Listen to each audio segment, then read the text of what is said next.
시청자 여러분 안녕하십니까. 하루의 뉴스를 정리해드리는 YTN 뉴스라이트입니다. 가결은 정치검찰의 공작 수사에 날개를 달아주는 것. 이재명 대표가 체포동의안 표결을 하루 앞두고 당에 사실상 부결을 호소했습니다.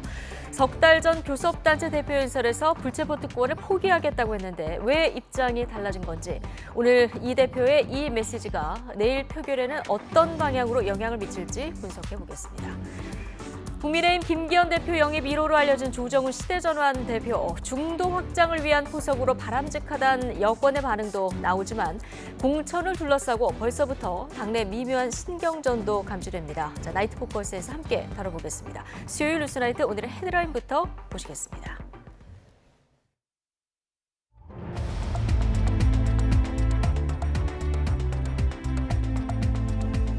9월 20일 수요일 뉴스나이트 주요 뉴스입니다. 단식 21일째를 맞은 더불어민주당 이재명 대표가 SNS를 통해 사실상 내일 자신에 대한 체포동의안 부결을 호소했습니다. 내일 본회의에는 이와 함께 한덕수 총리에 대한 해임 건의안도 표결에 붙여집니다. 윤석열 대통령이 내일 새벽 2년 연속 유엔 총회 기조연설에 나섭니다. 이 자리에서 군사 분야 밀착 행보를 보이는 북한과 러시아에 경고 메시지를 낼 것으로 보입니다. 1,000억 원대로 알려졌던 경남은행 횡령 사고가 3천억 원에 육박하는 것으로 알려졌습니다. 금융기관 개인 횡령으로는 사상 최대 규모입니다. 만취 상태로 차를 몰고 달아나다 차량 10여 대를 들이받은 20대 남성이 붙잡혔습니다. 경찰은 실탄에 3단봉, 테이저건까지 동원해 이 남성을 체포했습니다. 아시안게임에 출전하는 우리 선수단 본진이 오늘 중국 항저우에 도착했습니다. 공식 입촌식인 내일인 축구 이강인과 수영 황선우 등 대형 스타들도 합류합니다. 내일까지 부산과 경남, 남해안 등에 최고 150mm가 넘는 큰 비가 내릴 것으로 보입니다. 밤사이 시간당 30에서 60mm의 국지성 호우가 쏟아져 안전사고를 주의해야 합니다.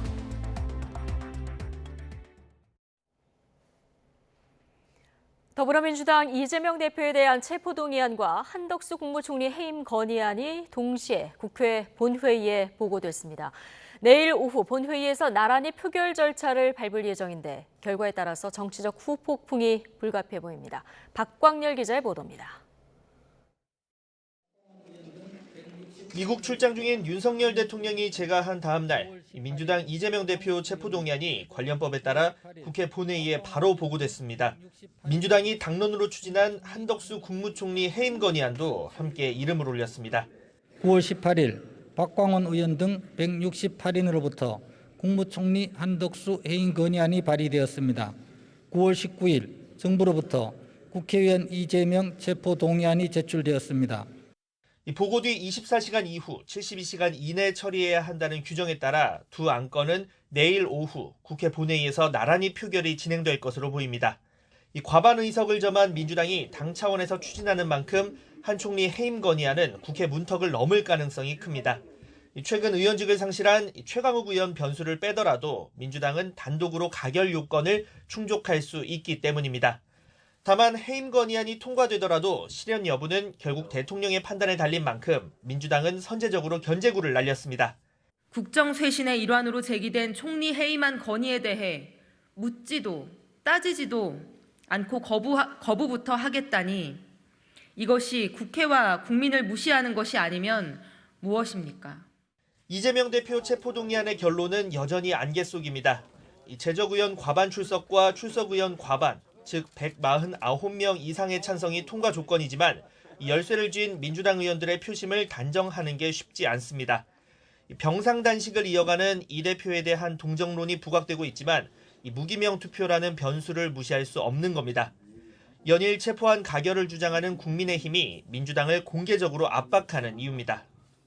내일은 한 분도 빠져서도 안 되고 제가 장관들도 부를 겁니다. 그래서 반드시 내일 표결에 임해 주시고. 체포동의안이 가결되면 이재명 대표는 법원의 영장실질심사를 받게 되고 부결 시 안건은 폐기됩니다.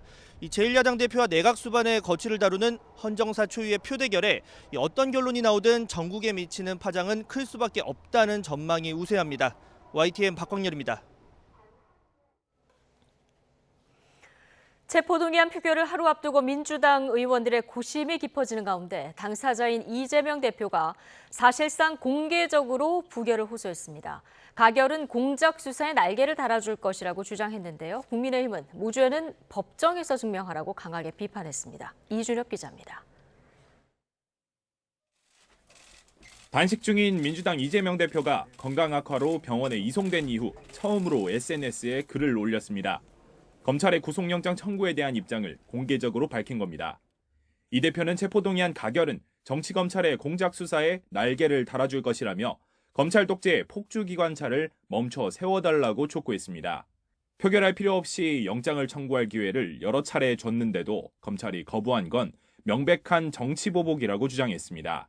친명계 의원들을 중심으로 현 정권에 맞선 제1야당 수장을 지켜야 한다는 목소리가 커지는 상황에서 당사자까지 직접 사실상 부결을 촉구한 셈입니다. 외계인이 쳐들어오면 전 지구인이 단결투쟁해야 하듯이 야당 파괴 공작으로 흉기를 들이대면 똘똘 뭉쳐 싸우는 길 말고 달리 무슨 선택이 있을 수 있겠습니까? 하지만 이 대표의 공개 언급 이후 오히려 비명계 의원들 사이에선 술렁이는 분위기가 감지됩니다. 얼마 전 공개적으로 불체포 특권 포기를 선언한 이 대표가 부결을 요구할지는 예상하지 못했다며 반발하는 기류가 역력합니다. 망조가 들었다거나 제정신이 아니라는 등 거친 표현의 비판까지 있었습니다.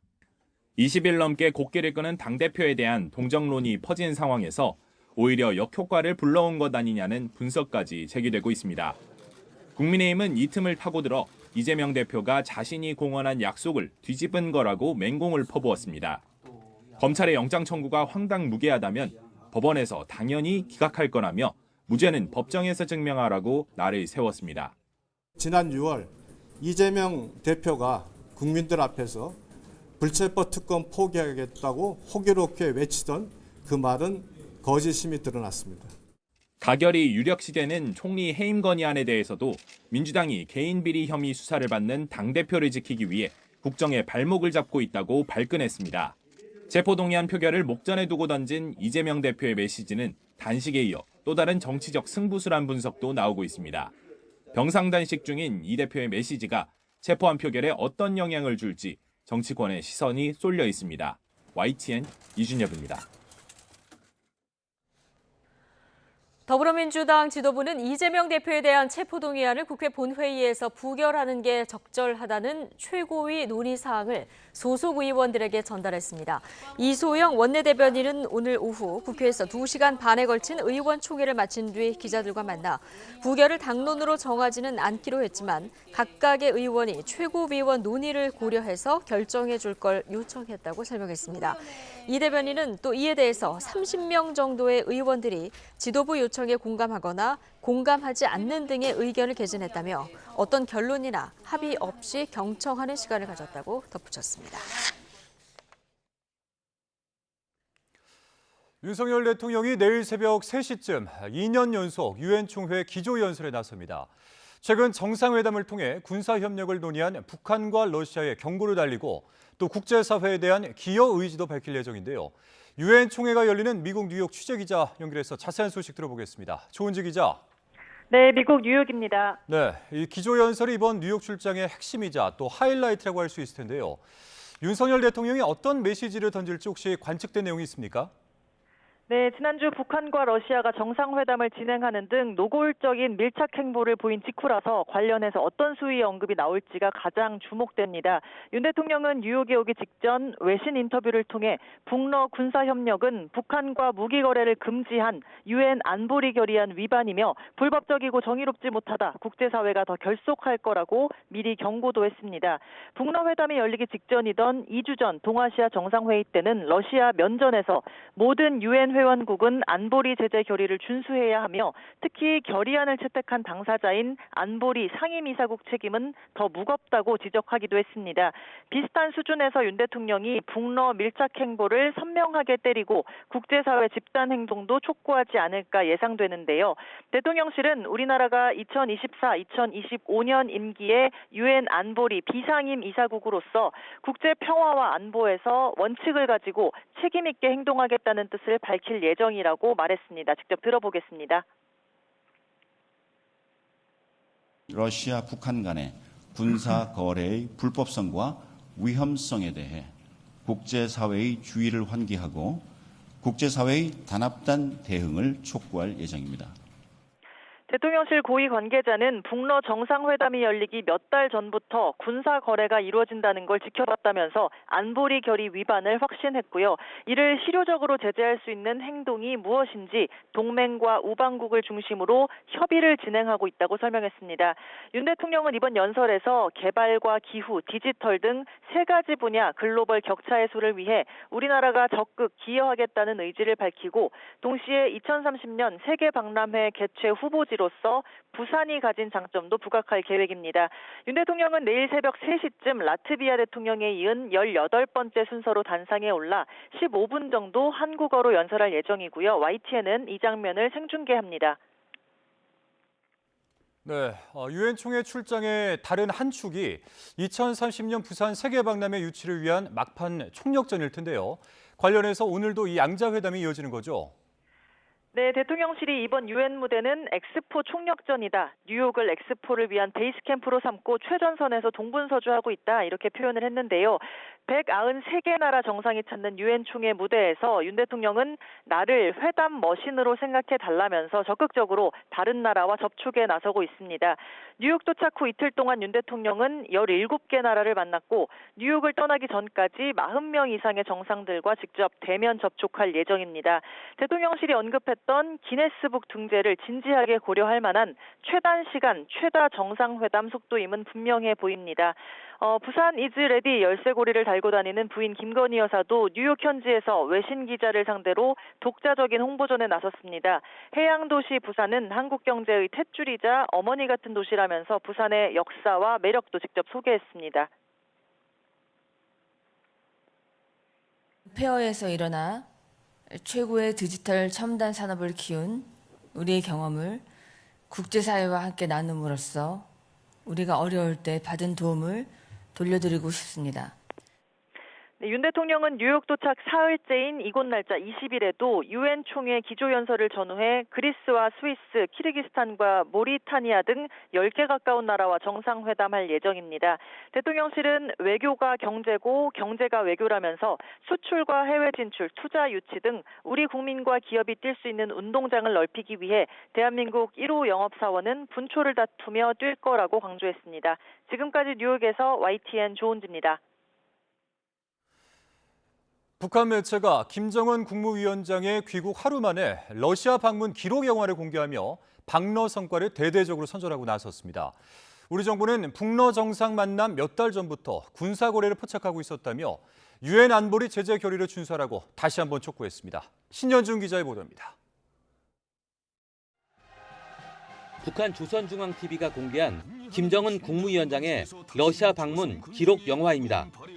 평양 출발부터 보스토치니 우주기지 도착, 푸틴 러시아 대통령과의 정상회담과 전투기 공장 시찰 등 9박 10일간의 여정이 90분짜리 영상에 자세히 담겼습니다.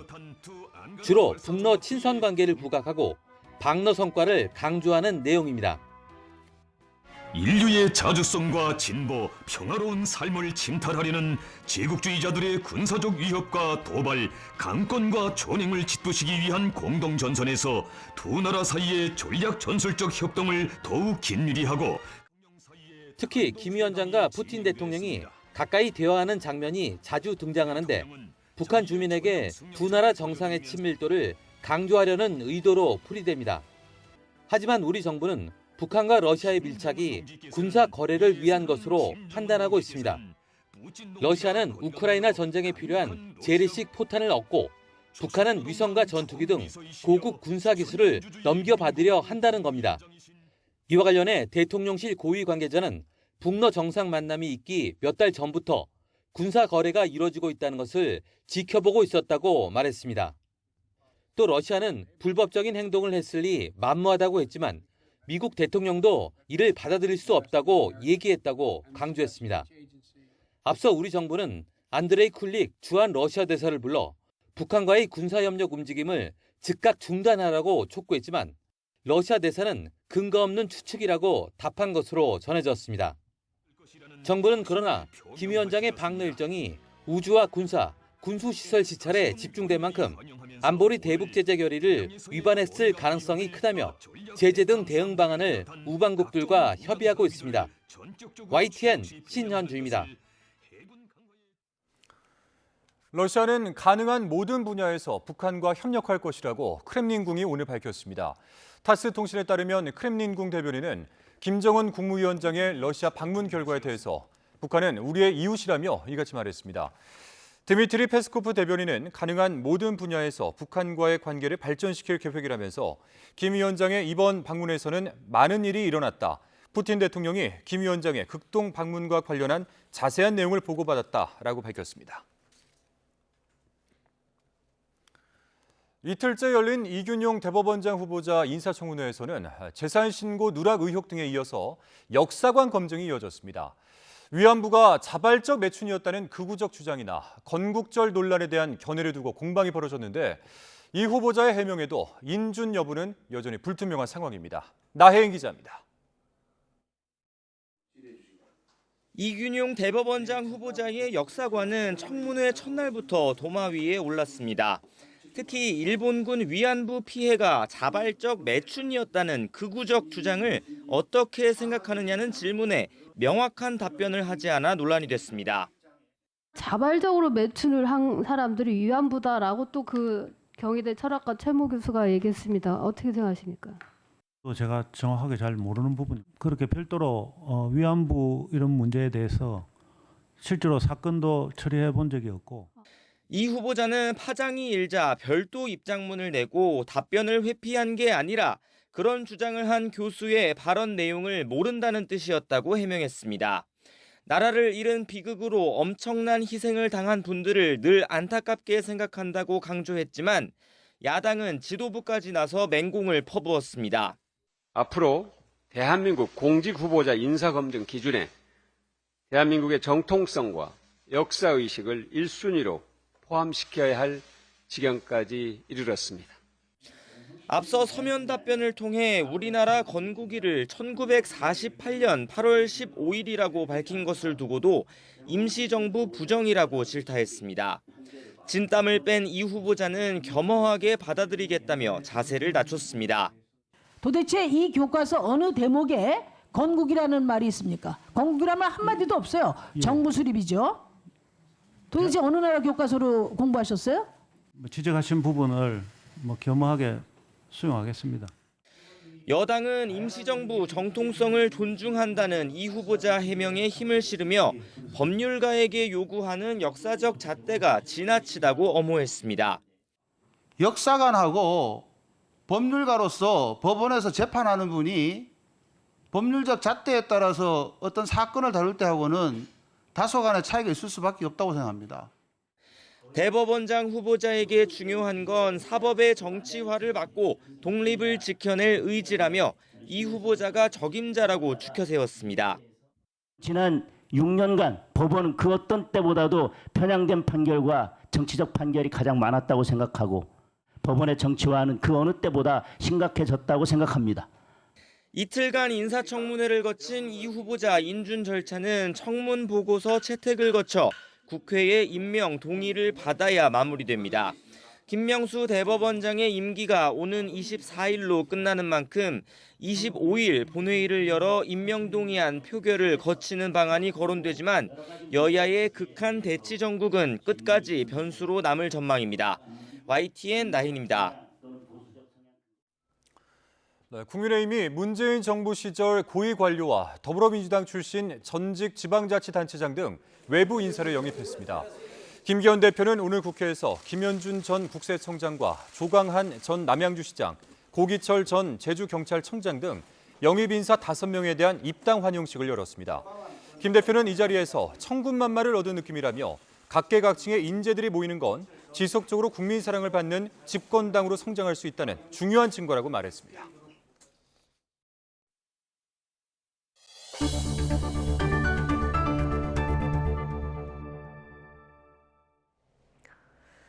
자격시험 답안지를 채점하기도 전에 파쇄해서 문매를 맞은 한국산업인력공단의 시험관리 방식에 또 다른 문제가 있다는 사실이 감사원 감사를 통해서 드러났습니다.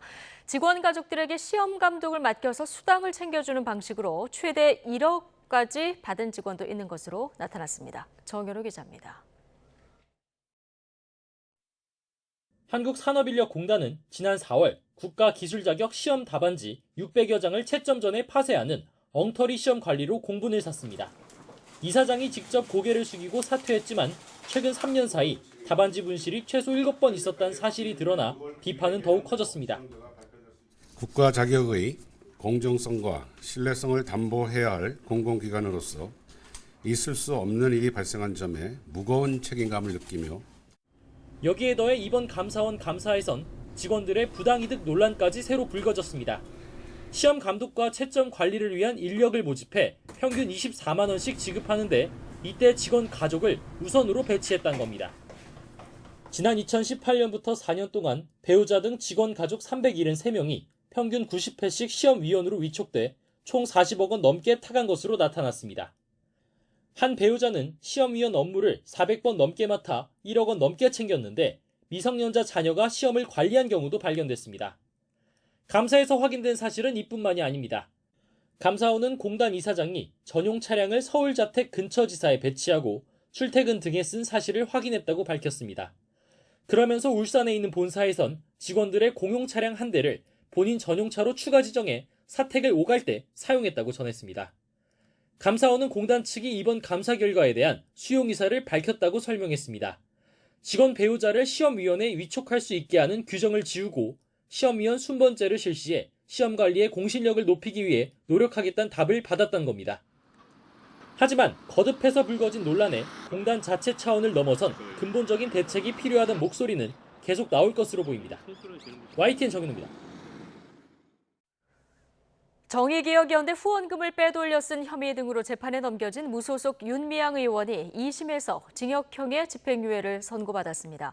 1심 벌금형과 달리 의원직 상실형이 선고됐는데 윤 의원은 받아들일 수 없다며 대법원에서 다퉈보겠다고 밝혔습니다. 홍민기 기자입니다. 무소속 윤미향 의원의 정의기억연대 후원금 유용 의혹은 일본군 위안부 피해자 이용수 할머니의 증언으로 촉발됐습니다. 이것은 정문 할머니들한테 쓰는 게 아니고 도대체 어디 쓰는지 쓰는 적이 없습니다. 수사에 나선 검찰은 정의기억연대 압수수색과 2차례 소환 조사를 거쳐 2020년 9월 윤 의원에게 모두 6개 혐의를 적용해 재판에 넘겼습니다. 지난 2월 1심은 혐의 대부분을 무죄로 판단하고 검찰이 횡령액으로 본 1억 원 중 사용처가 분명하지 않은 1,700만 원만 인정해 벌금 1,500만 원을 선고했습니다. 하지만 2심 재판부는 윤 의원에게 징역 1년 6개월에 집행유예 3년을 선고하며 형량을 크게 늘렸습니다. 1심이 무죄로 판단한 여성가족부 보조금 6,500만 원 부정수령 혐의와 고 김복동 할머니 조의금 명목 불법 모금 혐의 등이 유죄로 뒤집혔습니다. 재판부는 특히 장례 현장에서 모인 조의금과 서울시 지원금 등으로도 김 할머니의 시민사회장을 치를 수 있었다며 개인 계좌에 모인 1억 3천만 원은 장례와 관계없는 곳에 쓰였다고 지적했습니다. 또 옛 정신대 문제 대책 협의회 자금을 개인 계좌에 보관하고 횡령한 혐의도 유죄가 인정되면서 윤 의원의 횡령액은 1심 1,700만 원에서 8천만 원으로 5배 가까이 늘어났습니다. 시민단체 대표였던 윤 의원이 자금 관리에 아무런 감독도 받지 않고 위안부 할머니들을 위한 국가 지원금을 횡령해 국가 재정에 손실을 줬다는 게 재판부 판단입니다. 다만 치매를 앓는 기론옥 할머니를 속여 기부하도록 한 혐의와 안성쉼터를 시세보다 비싸게 매입해 정대협에 손해를 입혔다는 배임 혐의는 1심과 같은 무죄였습니다. 윤 의원은 판결에 불복해 다시 다퉈보겠다는 뜻을 밝혔습니다. 앞으로 판결문을 상세하게 검토해서 상고를 통해서 제 무죄를 다시 한번 입증을 해나가려고 하고 만약 2심 판결이 대법원에서도 확정되면 윤 의원은 국회의원직을 잃게 됩니다. YTN 홍민기입니다. 자녀 입시 비리 혐의로 징역 4년이 선고돼 수감 중인 정경심 전 동양대 교수가 가석방됩니다. 법무부는 오늘 정기 가석방 심사위원회를 열고 정 전 교수의 가석방을 결정했습니다. 이에 따라 정 전 교수는 지난해 1월 대법원에서 징역 4년이 확정된 지 1년 8개월 만인 오는 27일에 석방됩니다. 지난 5월 조국 전 법무부 장관의 오촌 조카 조범동 씨와 동생 조건 씨에 이어서 정 전 교수도 가석방이 결정되면서 조 전 장관 일가는 모두 풀려나게 됐습니다. 경찰의 정차 요구를 무시하고 만취 상태로 차를 몰고 달아난 남성이 한밤중 도주구 끝에 체포됐습니다. 차량 여러 대를 들이받는 등 저항하던 남성을 경찰이 3단봉에 실탄까지 동원해서 제압했습니다. 김태원 기자입니다. 순찰차가 정차를 요구하기 위해 음주운전 의심 차량 옆으로 다가갑니다. 그러자 이 차량 슬그머니 속도를 줄이더니 그대로 유턴해 빠른 속도로 달아나기 시작합니다. 10여 킬로미터를 달려 도착한 곳은 경기 안산시의 한 오피스텔 주차장. 경찰관들을 따돌리며 주차된 차량 10여 대를 마구 들이받는가 하면 순찰차가 출구를 가로막고 있자 차량이 들썩일 정도로 강하게 박아버립니다. 결국 권총을 꺼낸 경찰관이 차량으로 다가가 타이어를 조준합니다. 이후에도 저항을 멈추지 않던 남성. 경찰이 3단봉으로 운전석 유리를 깨고 테이저건 한 발을 쏜 끝에야 제압됐습니다. 소리를 듣고 이제 일반 시민분들이 한 2분이 내려오셨던 것 같아요. 이제 차는 계속 과속으로 뱅글뱅글 돌고 있는 상황이니까 인명피해가 날 것 같아서 그때 이제 권총을 사용하게 되었고요. 30여 분 만에 체포된 운전자 28살 A씨는 혈중 알코올 농도가 면허 취소 수준의 만취 상태였습니다. 전에도 음주운전으로 한 차례 처벌받은 적이 있는 것으로 알려진 A씨는 경찰 조사에서 왜 술을 먹고 운전대를 잡게 됐는지 잘 기억이 나지 않는다고 말했습니다. 경찰은 A씨에 대한 구속영장을 신청하고 자세한 범행 경위를 조사하고 있습니다. YTN 김태원입니다. 동남아로 골프 모임 회원들과 여행을 떠났던 사업가를 상대로 성매매 단속에 걸린 것처럼 꾸며 거액을 뜯어낸 일당이 경찰에 붙잡혔습니다. 현지 경찰에 돈을 줘야 풀려날 수 있다면서 13억 원을 받아갔는데 알고 봤더니 골프 모임 회장이 꾸민 일이었습니다. 유서연 기자입니다. 은행원 앞에 돈다발이 수북이 놓여 있고 앞에 앉은 남성은 은행원이 건넨 돈 뭉치를 종이봉투에 담아 챙긴 뒤 유유히 사라집니다. 해외여행을 온 60대 사업가에게서 뜯어낸 돈을 받아가는 겁니다. 골프 모임 회장을 맡은 63살 박모 씨는 회원인 60대 사업가에게 캄보디아 골프 여행을 제안했습니다. 지난 7월 함께 여행을 떠난 사업가. 그런데 골프장에서 갑자기 현지 경찰에 체포됐습니다. 실제 경찰관처럼 보이는 이들이 들이닥쳐서 진짜 현지 경찰서로 데려간 통에 의심할 여지가 없었습니다. 하지만 모두 회장 박 씨가 사람을 동원해 꾸민 일이었습니다. 박 씨는 현지 수사를 무마하려면 돈이 필요하다며 13억 원을 뜯어냈습니다. 성매매로 체포된 것 같다. 검찰로 넘어가면 현재에서 한 징역 5년에서 10년 정도 살 수 있다. 이게 똑같이 왔다 갔다 하면 다 같이 바람을 잡은 거예요. 피해자가 액수가 너무 크다고 의심하자 5억 원을 다시 돌려주기도 했습니다. 하지만 결국 신고를 받은 우리 경찰 수사에 덜미를 잡혔습니다. 경찰은 박 씨 등 가담자 4명을 구속하고 3명을 입건했습니다. 경찰은 경찰관으로 추정되는 현지인들을 소개해준 한국인 브로커에 대해서 인터폴 적색 수배를 내리고 해당 현지인들에 대해서도 캄보디아 경찰청에 국제 공조 수사를 요청했습니다. YTN 유서연입니다. 밤사이 영동과 충청 이남 지방에 시간당 30에서 60mm의 가을 호우가 쏟아질 것으로 보입니다. 지난 주말 가을 장마 피해가 발생했던 남해안에는 150mm가 넘는 큰 비가 예상돼 산사태와 하천 범람에 대한 주의가 필요합니다. 정혜영 기자의 보도입니다. 앞이 잘 보이지 않을 정도로 시야가 흐려진 서해안도로. 안개가 자욱한 가운데 장대비가 쏟아지며 차들도 전조등을 켜고 이동합니다. 서해대교 부근은 화면이 크게 흔들릴 정도로 바람이 강하게 불고 있습니다. 저기압에 동반한 강한 비구름이 유입되며 서해안과 일부 내륙에는 호우특보와 강풍특보가 동시에 내려졌습니다. 밤사이에는 서해안에 이어 영동과 남부 내륙으로 강한 비바람이 확대할 전망입니다. 저기압의 영향으로 충청권과 남부지방, 동해안을 중심으로 매우 강하고 많은 비가 오겠고 21일 새벽 서쪽부터 점차 그치겠습니다. 부산과 경남 남해안에 최고 150mm가 넘는 큰 비가 내리겠고 지리산 부근과 경북 동해안, 울산, 충남에도 120mm의 많은 비가 예상됩니다. 영동 남부와 그 밖의 남부 지방에 최고 100mm, 서울 등 수도권에는 10에서 80mm의 비가 내리겠습니다. 밤사이 충청과 남부 일부 지역에는 돌풍과 벼락을 동반한 시간당 30에서 60mm의 국지성 호우가 쏟아지겠습니다. 기상청은 밤사이 저지대 침수와 산사태 등 비 피해 대비와 함께 하천변과 해안가 출입을 자제하는 등 안전사고에도 각별히 주의해달라고 당부했습니다. YTN 정혜윤입니다. 오늘 오후 5시 50분쯤 부산 도시철도 온천장역 인근 온천천에서 신원이 확인되지 않은 여성 한 명이 폭우로 불어난 물에 고립됐다는 신고가 접수됐습니다. 현장에 도착한 경찰과 소방당국은 해당 여성이 온천장역 아래 기둥을 붙잡고 있는 모습을 확인했지만 여성이 다시 물살에 휩쓸리면서 사라져 수색 작업을 벌이고 있습니다. 온천천 산책로는 부산 지역 호우특보 상황에 따라 오후 5시 반부터 출입이 통제됐는데 실종 여성이 진입한 시각은 확인되지 않았습니다. 경북 울진 지역에 80mm가 넘는 집중호우가 쏟아져 곳곳이 물에 잠기는 등 피해가 잇따랐습니다. 오늘 오후 3시 20분쯤 울진군 후포면에 있는 주택마당에 물이 찼다는 주민 신고가 접수됐습니다. 신고를 접수한 소방당국이 안전조치를 마쳐 다친 사람은 없었습니다. 이 밖에도 울진 후포면에서는 주택 뒤편 언덕에 토사가 쏟아져 주민 한 명이 대피하는 등 울진에서만 피해 신고 6건이 소방에 접수됐습니다. 경북 울진에는 오늘 오후 5시까지 84.5mm의 집중호우가 내렸습니다. 애초 1,300억 원대로 알려졌던 경남은행 횡령 사고의 규모가 3천억 원에 달하는 것으로 밝혀졌습니다. 금융기관에서 발생한 개인 횡령으로는 사상 최대 규모인데요. 은행의 내부 통제 기능이 거의 작동하지 않았었던 것으로 드러났습니다. 엄효주 기자입니다.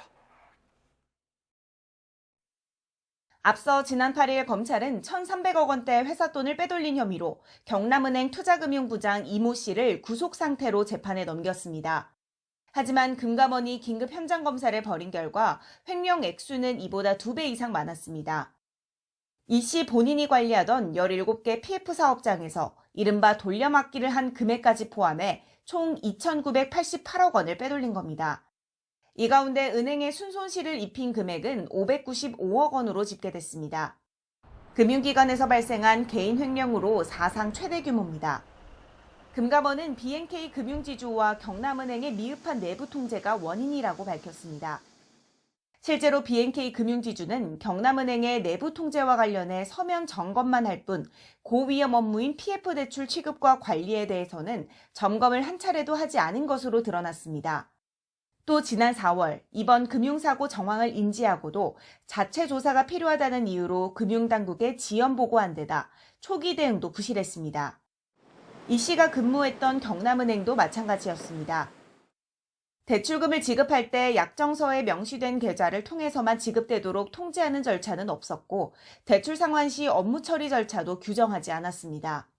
여기에 이 씨가 15년간 같은 부서에서 업무를 담당하는 동안 직무분리도 제대로 이뤄지지 않았는데 PF 대출 취급과 사후관리 업무에 대한 명령 휴가는 한 번도 실시되지 않았습니다.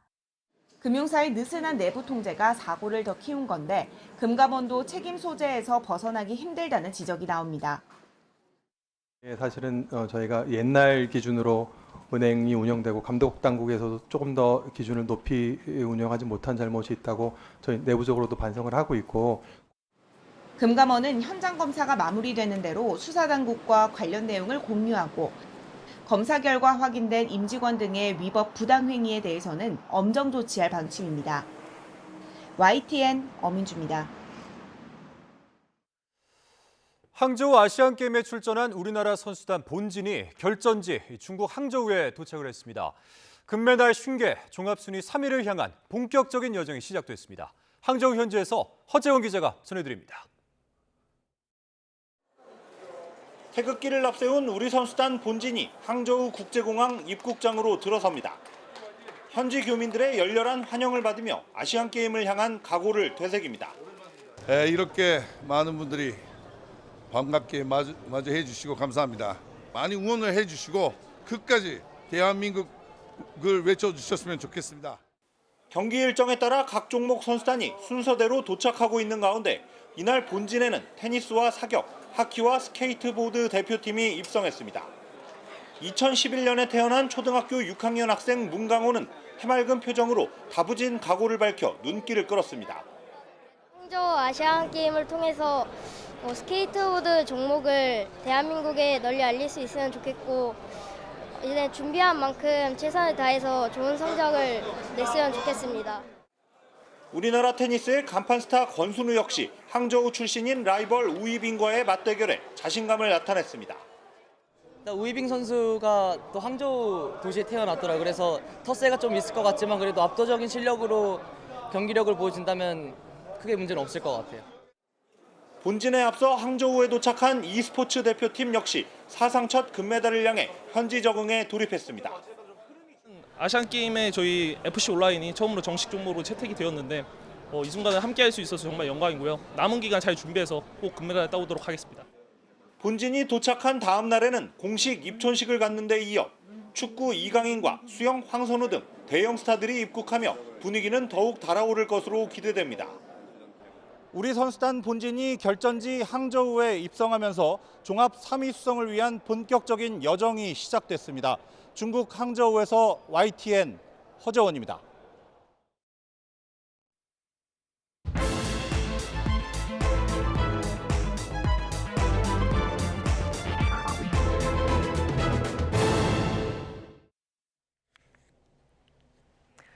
정치권 관심 뉴스를 진단해보는 나이트 포커스. 오늘은 김재섭 국민의힘 도봉갑 당협위원장 그리고 서용주 더불어민주당 상근 부대변인 두 분과 함께하겠습니다. 어서 오십시오. 네, 안녕하세요. 안녕하십니까. 자, 이재명 대표에 대한 체포동의안 내일 이제 본회의에서 표결 처리될 예정인데요. 자, 그런데 하루 전인 오늘 이재명 대표가 체포동의안 가결은 정치 검찰 공작 수사에 날개를 달아줄 것이다. 자, 이런 메시지를 당에 발신했습니다. 이거 사실상 부결 요청으로 해석이 되는데 이런 메시지가 나올 거라고 예상하셨습니까? 그러니까 당내에서는 이런 의견들이 분분했죠. 네. 그러니까 이재명 대표의 단식이 길어지면서 이거 검찰의 수사가 너무 독재적 발상 아니야? 너무 좀 무리하게 영장 청구를 한 거 아닌가? 그러니까 불구속 수사를 통해서 검찰이 재판 과정에서 유무죄를 가리면 본인들의 수사에 대한 성과를 확인할 수 있을 것인데 왜 자꾸 이 이재명 대표에 대해서 계속 표적 수사를 할까?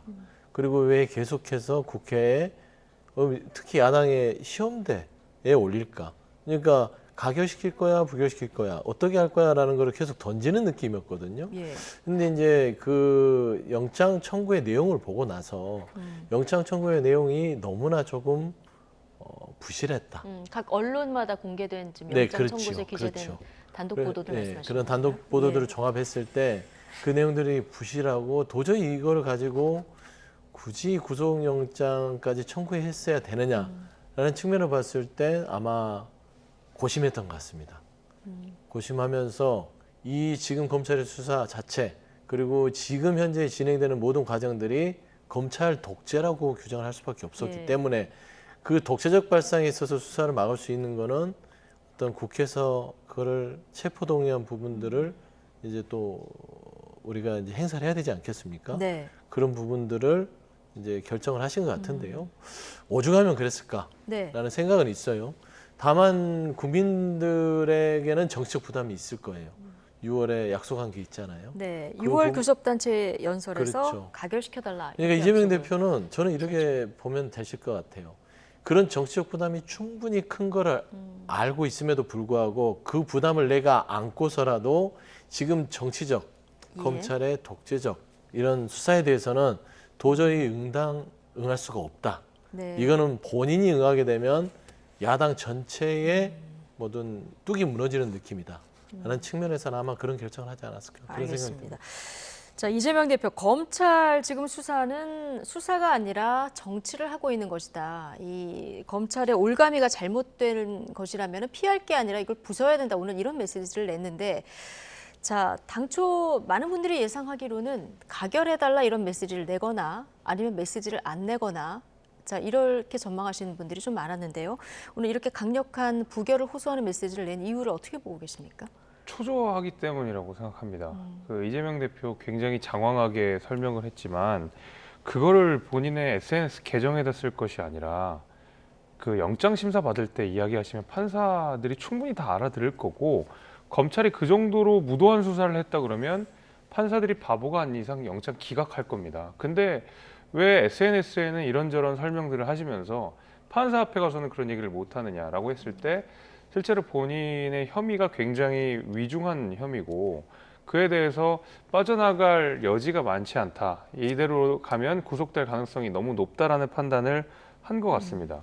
저는 그럼에도 불구하고 이재명 대표 이야기 굉장히 궁색하다고 생각이 되는 것이, 불과 바로 3개월 전 6월 19일에 교섭단체 대표연설에서 이재명 대표가 갑자기 예정에도 없던 원고에 없는 내용, 즉 불체포 권리를 포기하겠다는 이야기를 공개적으로 천명하게 됩니다. 네. 그 가운데서 했던 이야기는 정치적 수사에 대해서도 본인은 불체포 권리를 포기하겠다라고 했습니다. 이미 그 당시에도 정치적 수사로서 본인의 어떤 본인이 받는 수사를 정치적 수사로 규정을 했고, 지금도 정치적 수사라고 규정하고 있습니다. 달라진 건 아무것도 없는데, 그 당시에는 포기하겠다고 해놓고서는 갑자기 이제 와서 그것이 정치적 수사니까 부결시켜달라라고 하는 것은 굉장히 궁색한 변명이고, 본인이 했던 얘기에 정면으로 또 반대되는, 또 본인의 말을 어기게 되는 거짓말을 하게 되는, 저는 그런 행보라고 생각합니다. 구속영장 청구서 내용들이 일부 이제 공개되면서 좀 초조해졌다, 이렇게 보시는 건가요? 저는 그럴 거라고 생각하고요. 예. 그 이재명 대표의 혐의는 누구보다도 이재명 대표가 가장 잘 알 거라고 생각합니다. 그리고 구체적인 진술들, 구체적인 증거들이 나온 이상 이재명 대표가 더 이상 말로써 이 혐의를 회피하기는 어렵다는 판단이 섰던 것 같고, 당연히 영장에 적시된 여러 가지 내용들은 실제로 무기징역에 해당하는 여러 가지 내용들이 겹쳐 있는 만큼 이거 잘못하면은 큰일 날 수 있겠다. 내가 이대로 그냥 구속돼서 나오지 못할 수도 있겠다는 판단을 했기 때문에 저렇게 다급하게 단식을 하는 와중에도 부결시켜달라고 호소를 했다고 저는 생각합니다. 예, 구속영장 청구서 내용에 대해서 이제 두 분이 조금 다른 의견을 주셨는데요. 자, 민주당은 오늘 긴급 비공개 의총을 열어서 2시간 반 정도 이제 회의를 진행한 것으로 전해집니다. 어떤 이야기들이 오갔는지 직접 듣고 오시겠습니다. 최고위원회의 논의사항은 이재명 대표의 체포동의안에 대해서 부결하는 것이 적절하다. 그러나 이것을 당론으로 하지는 않고 각각의 의원님들께 이러한 부분들을 고려해서 결정해 주실 것을 요청드리는 것으로, 지도부의 요청에 대해서 공감하는 의견도 있었고 공감하지 않는 의견도 있었고, 또 제3의 추가로 더 논의가 필요하다거나. 네. 자, 일단 부결하는 것이 적절하다. 이게 최고위에서 내린 결론이고요. 자, 당론으로 부결을 정하진 않았지만 이 최고위에서 모아진 의견을 고려해서 투표를 해달라. 이렇게 의원들에게 요청을 좀 한 상태다. 이렇게 얘기를 했거든요. 네. 어느 정도 강제성이 있는 겁니까? 강제성은 전혀 없는 당론이라 하더라도요. 예. 뭐 강제성까지는 부여하지는 않습니다. 어차피 따라가는 것이죠. 대표니까요. 예. 뭐 당론에 대해서 거부하는 의원도 있을 수 있거든요. 근데 전체적으로 오늘 의총 자체가 예. 조금 이견들이 있었습니다. 그러다 보니까 이걸 하나로 마지막에 이제 이견이 있으면 시간이 거의 돼서 어느 정도 좁혀지는 부분들이 있으면 당론으로 갔겠죠. 하지만 이 부분에서 이견을 좁히지 못했던 그런 상황이라서 예. 결국에는 자율투표에 맡겨서 가되, 네. 지도부에서는 당대표의 요청 사항도 있었고 지금 현재 상황 자체가 우리가 이제 국민들한테 약속했던 부분을 못 지켰다는 부분에 비판에서는 자유로울 수 없잖아요. 네. 그 부분에 부담을 안고서라도 지금 현재 윤석열 정부의 검찰의 어떤 정치적 수사에 맞서지 않으면 안 된다는 그런 중론에서는 그 부분은 충분히 고려해서 예. 내일 본회의에서 표결에 참여해달라 정도가 좀 가장 합리적인 의견이 도출된 것 같아요. 예. 그런데 저는 그런 부분에 있어서는 조금 아쉬움이 있지요. 그러니까 의원들께서 나름대로 어떤 국민들한테 왜 약속을 못 지켰는지 라는 부분에 있어서 먼저 조금 설명을 좀 더 상세하게 한 다음에 이런 부결에 대한 제안들이 있었다. 그걸 고려해서 투표에 참여해달라 했었으면 훨씬 더 조금은 부족했을지 모르지만 조금 더 친절한 설명이 되지 않았을까 라는 좀 생각을 해보게 됩니다. 네, 사실 혁신위의 1호 혁신안도 불체포 특권 포기였잖아요. 그렇죠. 여기에 대해서 국민들한테 좀 설명이 먼저 그러니까 필요했다. 이제 정치라는 것들이 예. 꼭 딱 부러지게 뭔가를 결론을 낼 수 있으면 얼마나 좋겠습니까? 때로는 상황에 따라서 변할 수 있는 게 정치라고 봤을 땐 국민들한테 친절해야 돼요. 그리고 상세하게 좀 부족하더라도 설명을 해드려야 됩니다. 그런데 그런 부분들에 있어서 우리가 조금 궁색하고 좀 난처하다고 해서 그냥 넘어가는 모습들이 있으면 국민들은 그런 모습이 더 좀 실망스럽거든요. 좀 그런 부분들이 좀 아쉬움으로 남는다. 좀 그런 말씀 드립니다. 네, 어떤 사정 변경이 있었는지 좀 설명이 필요하다는 지적. 자, 오늘 그런데 표결 앞두고 이재명 대표가 앞서 이제 보신 부결을 호소하는 이런 메시지를 내지 않았습니까? 자, 이런 메시지가 내일 민주당 의원들 표결을 할 때 어떤 방향으로 영향을 미칠 거라고 예상하십니까? 뭐 부결 쪽으로 가닥을 잡는 데 역할을 꽤 했을 거라고 봅니다. 고민하는 의원들이 굉장히 많을 거라고 생각이 됩니다. 실제적으로 민주당 160명 이상의 의원들 가운데서 친명이라고 불릴 수 있는 의원들이 생각보다 많지 않다. 네. 많이 잡아야 한 30명 정도고 뚜렷한 반명도 한 30명 정도. 나머지 한 100분 정도는 사실은 그때그때 상황에 따라서 뭐 친명일 수도 있고 비명일 수도 있고 반명일 수도 있고 친문일 수도 있고 뭐 민주당 그 자체로 존재하시는 분들이지 이재명 대표랑 어떤 연계돼서 정치를 하시는 분들이 아니기 때문에 고민을 많이 하셨을 텐데 적어도 당 대표로서 이재명 대표가 본인의 말을 뒤집어가면서 그리고 본인이 우여곡절 끝에 만들었던 혁신위의 1호 안을 정면으로 뒤집어가면서도 저렇게 구구절절 호소를 하는 것은 아무래도 그 나머지 100분의 마음을 조금이라도 움직이는 데 도움이 됐을 것 같고 사실 근데 저는 이재명 대표의 저 호소보다 더 큰 도움이 됐던 것은 바로 어제 만났던 문재인 대통령과의 회동. 저는 그거라고 보거든요. 그러니까 문재인 대통령의 당 장악력이라고 하는 것이 저는 냉정하게 얘기해서 이재명 대표보다 더 크다고 생각합니다. 여전히 민주당의 주류는 친문이고요. 친문 세력들이 훨씬 더 많은 의석들을 차지하고 있는 가운데서 이재명 대표가 민주당이 이렇다 할 헤게모니를 못 잡고 있는 상황이 계속 연출이 됐거든요. 그러다 보니까 이재명 대표가 리더십을 되찾을 때마다 뭐 평산마을을 간다든지 내지는 이제 문재인 대통령에게 어떤 그 리더십에 호소하는 방식으로 본인의 리더십을 계속 챙겨왔던 것을 생각하면 아마 내일 부결이 된다고 했을 때 그 부결의 큰 역할은 이재명 대표보다는 오히려 문재인 전 대통령의 전 예방 저런 것들이 더 크지 않았나라고 생각이 됩니다. 예. 근데 단식 그리고 문재인 전 대통령 예방, 자, 이 회동이 있을 때까지만 해도 뭔가 동정론이라던가 아니면 그 단합 이런 메시지 쪽으로 기울어간다 이런 분위기가 많았는데 오늘 조금 전에 저희가 그래픽에 잠깐 정리를 해드렸습니다만은 의원들 중에서는 오늘 이 이재명 대표의 메시지가 좀 역효과가 날 것 같다 이렇게 보는 의원들도 당내에서 좀 계신 것 같더라고요. 그렇죠. 그런 부분이 있어요. 근데 이제 문재인 전 대통령 예방에 대해서 잠깐 짧게 얘기하면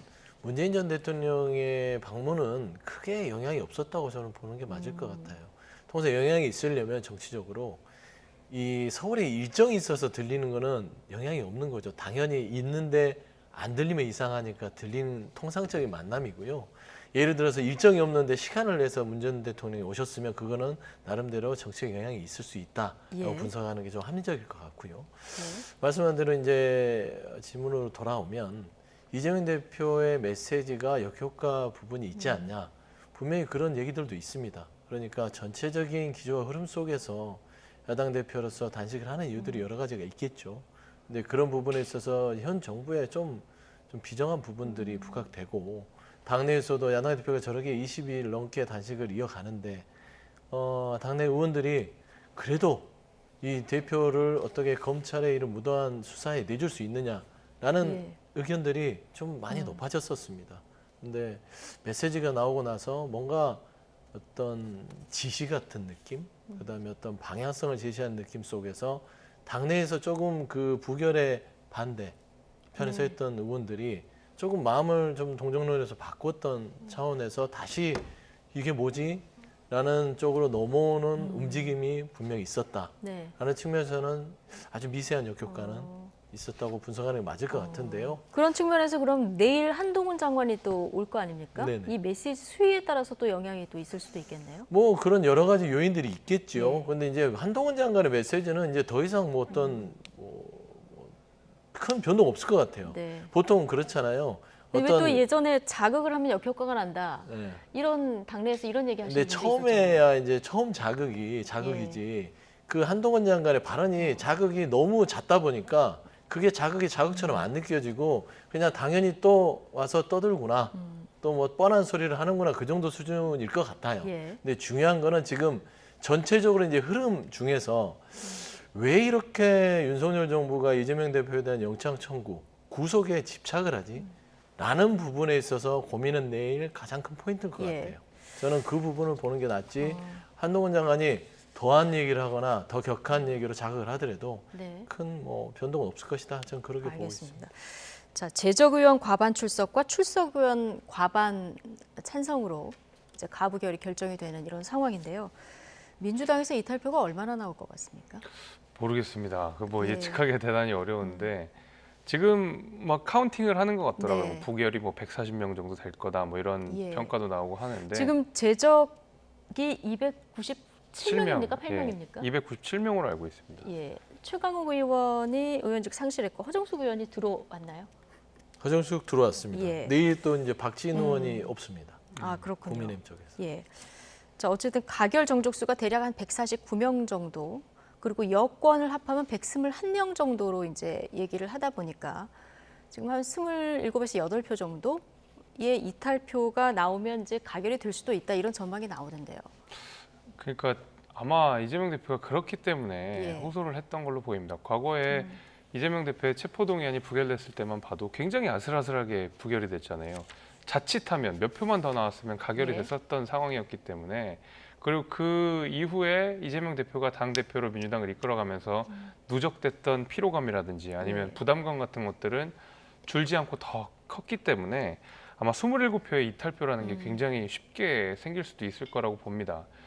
그렇기 때문에 이재명 대표께서 구구절절 호소를 했던 걸로 보이는데, 저는 이제 그럼에도 불구하고 부결은 될 것 같다는 생각이 듭니다. 예. 왜냐하면 이재명 대표가 호소를 하는 것도 있고 문재인 대통령도 사실상 호소를 하는 효과를 얻었기 때문에 과거에 문재인 대통령이 방관하고 있을 때랑은 또 다르게 아마도 민주당 내 여러 가지 고민하고 있는 의원들은 부결에 좀 힘을 실었을 가능성이 좀 높고, 만약에 이재명 대표의 리더십이 흔들려서 만약에 비대위 체제로 간다, 이렇게 됐을 때 걷잡을 수 없는 또 혼란이 있었기 때문에 이런 여러 가지 정치적 고려들이 작용할 것 같고, 무엇보다도 아마 가결이 됐을 때 이재명 대표의 강성 팬덤층인 소위 개딸들의 그 너무 강한 공격들을 견뎌내기가 쉽지 않을 거라고 생각이 됩니다. 이미 민주당의 내구성이 상당 부분 떨어진 상황에서 만약에 지지층들까지 저렇게 강하게 공격을 하고 뭐 누구의 말에 표현에 빌리면 정치적 생명을 끊어놓겠다는 다짐으로 카운팅을 하고 있는 상황이기 때문에 아마 그런 것에 후환이 두려워서라도 저는 부결 쪽으로는 가닥이 잡힐 것 같고 아슬아슬하게 그 27표는 막아내지 않을까라고 생각이 됩니다. 서영주 부대변인 전망 듣고 다음 주제 넘어가겠습니다. 통상 지금 이제 고정 상수 가결이 120석 정도 되죠. 국민의힘이 110, 정의당 6, 그다음에 무소속이 4 해서 120이고요. 그다음에 이제 저희가 166석 정도 됩니다. 왜냐하면 이재명 대표를 제외를 해야 되니까요. 내일 못 오시겠죠, 아무래도. 그렇죠, 당연하죠. 보면은 윤관석 의원은 무소속이죠. 예, 그렇죠. 그런 차원에서 보면은 내일 보면 한 148에서 149인데요. 그러면은 상수를 따졌을 때는 아까 말씀한 대로 27명, 28명입니다. 네, 당내에서 이제 가결을 끝까지 주장하는 분들이 10에서 15 정도 된다고 봤을 때 아슬아슬할 수도 있어요. 지난번 대장동 때 그때 이탈표가 한 30표 정도. 뭐 그렇게 봤을 때는 그렇게 계산하면은 뭐 되게 아슬아슬하지만 그러나 그때와 부결이 지금은 나올 공산이 큰 게요. 그때는 상황이 좀 다릅니다. 상황이 달라요. 지금은 뭐냐면 좀 해도 너무한다라는 분위기가 팽배해요. 당내에서. 왜 그러냐면 그냥 비회기 때 좀 청구를 하지 뭐 언제부터 검찰한테 청구를 하라 마라 그랬어? 이런 식으로 해서 비회기 때 청구를 해서 영장실심사를 받기 위해서 하지 꼭 정기국회 때 영장 청구를 하고요. 예. 그다음에 따지고 보면 야당 대표가 20일을 단식을 하는데 지금 현재 윤석열 정부는 아예 꺼들떠 보지도 않잖아요. 그러니까 이 윤석열 정부가 뭐 정무수석도 안 오고 김기현 대표도 안 오고 찾아오지도 않으면서 예. 검찰 영장만 보낸 거예요. 비정하다, 거칠다. 이거를 그대로 그냥 받아주는 것들이 야당의 자존심이 걸린 일이잖아요. 예. 그랬을 때는 전체적으로 아무리 당내에서 여러 가지 뭐 함수관계가 있을 것이고 국민과 약속도 있는 책임 부담도 있지만 이런 지금 폭정에 가까운 이런 국정 운영에 대해서 대표를 내준다는 것은 야당, 민주당 전체에 있어서의 자존심을 내주는 것이다. 라는 이런 중론들이 있기 때문에 아마 내일은 부결적으로 결론이 나지 않을까. 알겠습니다. 그렇게 생각하고 내일 있습니다. 두 분 모두 지금 부결을 전망을 하셨고요. 내일 표결 결과를 좀 지켜보고 내일 나이트 포커스 시간에 좀 또 분석을 해보도록 하겠습니다. 국민의힘 얘기를 좀 해볼 텐데요. 자, 이제 인재 영입을 본격적으로 하는 겁니까? 오늘 총 5명 김기현 대표 표 인재 영입이 시작됐는데 문재인 정부 지자체장도 있고요. 뭐 야권 출신 인사들도 꽤 있고 개그맨 출신의 보수 유튜버도 들어있고 그렇더라고요. 전체적으로 어떻게 보셨습니까? 그러니까 아쉬운 면은 좀 있었습니다. 예. 왜냐하면 이제 그 첫 영입 인재이기 때문에 대개는 좀 젊은 사람들, 그다음에 좀 다양한 분야에 계신 분들 이렇게 좀 구성을 좀 다양하게 하고 국민들한테 약간 신선한 충격을 줄 수 있는 방식으로 내다봤는데 하는 게 보통 이제 네. 관례였는데 이번 같은 경우에 전 정부 인사들이 주로 많이 구성이 좀 되어 있다 보니까 아무래도 정부가 전 정부와 각을 세우는 것에 약간 일환처럼 느껴져 가지고 통상의 어떤 이 영입 인재랑은 좀 다른 양상이 했던 걸로 보입니다. 그래서 그런 부분도 좀 아쉽지만 네. 여기 계시는 이제 그 김영민 그 유튜버, 김영민 네. 개그맨 그분 정도만 이제 젊은 분으로서 이제 보수 지지층들 가운데서는 굉장히 좀 예. 인기가 있는 분이시고 근데 그렇지만 나머지 또 네 분들은 인지도나 이런 면에서는 예. 사실 잘 알리지는 않은 분들이거든요. 그러다 보니까 대개 영입 인재들의 인지도도 굉장히 중요한데 네. 그 개그맨 김영민 씨를 제외하면 나머지 분들은 이제 인지도나 이런 부분에 있어서도 약간의 어떤 신선한 충격을 주기에는 좀 부족하지 않았나 정도 생각이 인지도 됩니다. 측면에서. 예. 네. 가장 눈에 띄는 인물은 오늘 뭐 이 자리는 안 계셨었죠. 조정훈 시대전환 그 대표도 합당을 하기로 했기 때문에 가장 눈에 띄는 인물인데요. 민주당의 비례위성정당을 통해서 국회에 입성을 했다가 이번에 국민의힘에 이렇게 합류할 예정인데요. 자, 조정훈 시대전환 대표 발언을 잠시 듣고 오시겠습니다. 국민의힘 최고 지도부에서 시대전환에 합당 제안을 했습니다.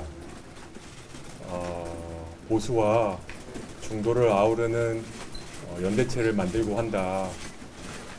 시대전환이 같이 합류해서 중도 실형 정당의 역할을 해달라라는 제안을 받았습니다. 다음 총선에 더불어민주당과 얘기를 나눈 적이 있느냐? 없습니다. 많은 분들이 왜 그러냐라고 하시는데 저는 변한 건 조정훈이 아니라 더불어민주당이라고 생각합니다. 87년에 멈춘 정당 같습니다. 인물도 생각도 또 정치하는 방식도 딱 87년에 멈췄다는 생각을 지울 수가 없습니다. 네. 민주당은 87년에 멈춘 정당 같다. 그래서 국민의힘이 중도 실용 정당으로 가는데 힘을 보태달라 이렇게 얘기를 해서 자기가 본인이 수락을 했다 이렇게 얘기를 했고요. 그리고 변한 건 조정훈이 아니라 더불어민주당이라고 생각한다 이렇게 얘기를 했거든요. 오늘 어제부터 이제 소식이 전해졌는데 조정훈 시대전환 대표의 국민의힘 행 어떻게 보십니까? 민주당에서는 조정훈 의원에 대해서 그렇게 신경 쓰지 않습니다. 있으나 없으나 만한 존재? 네.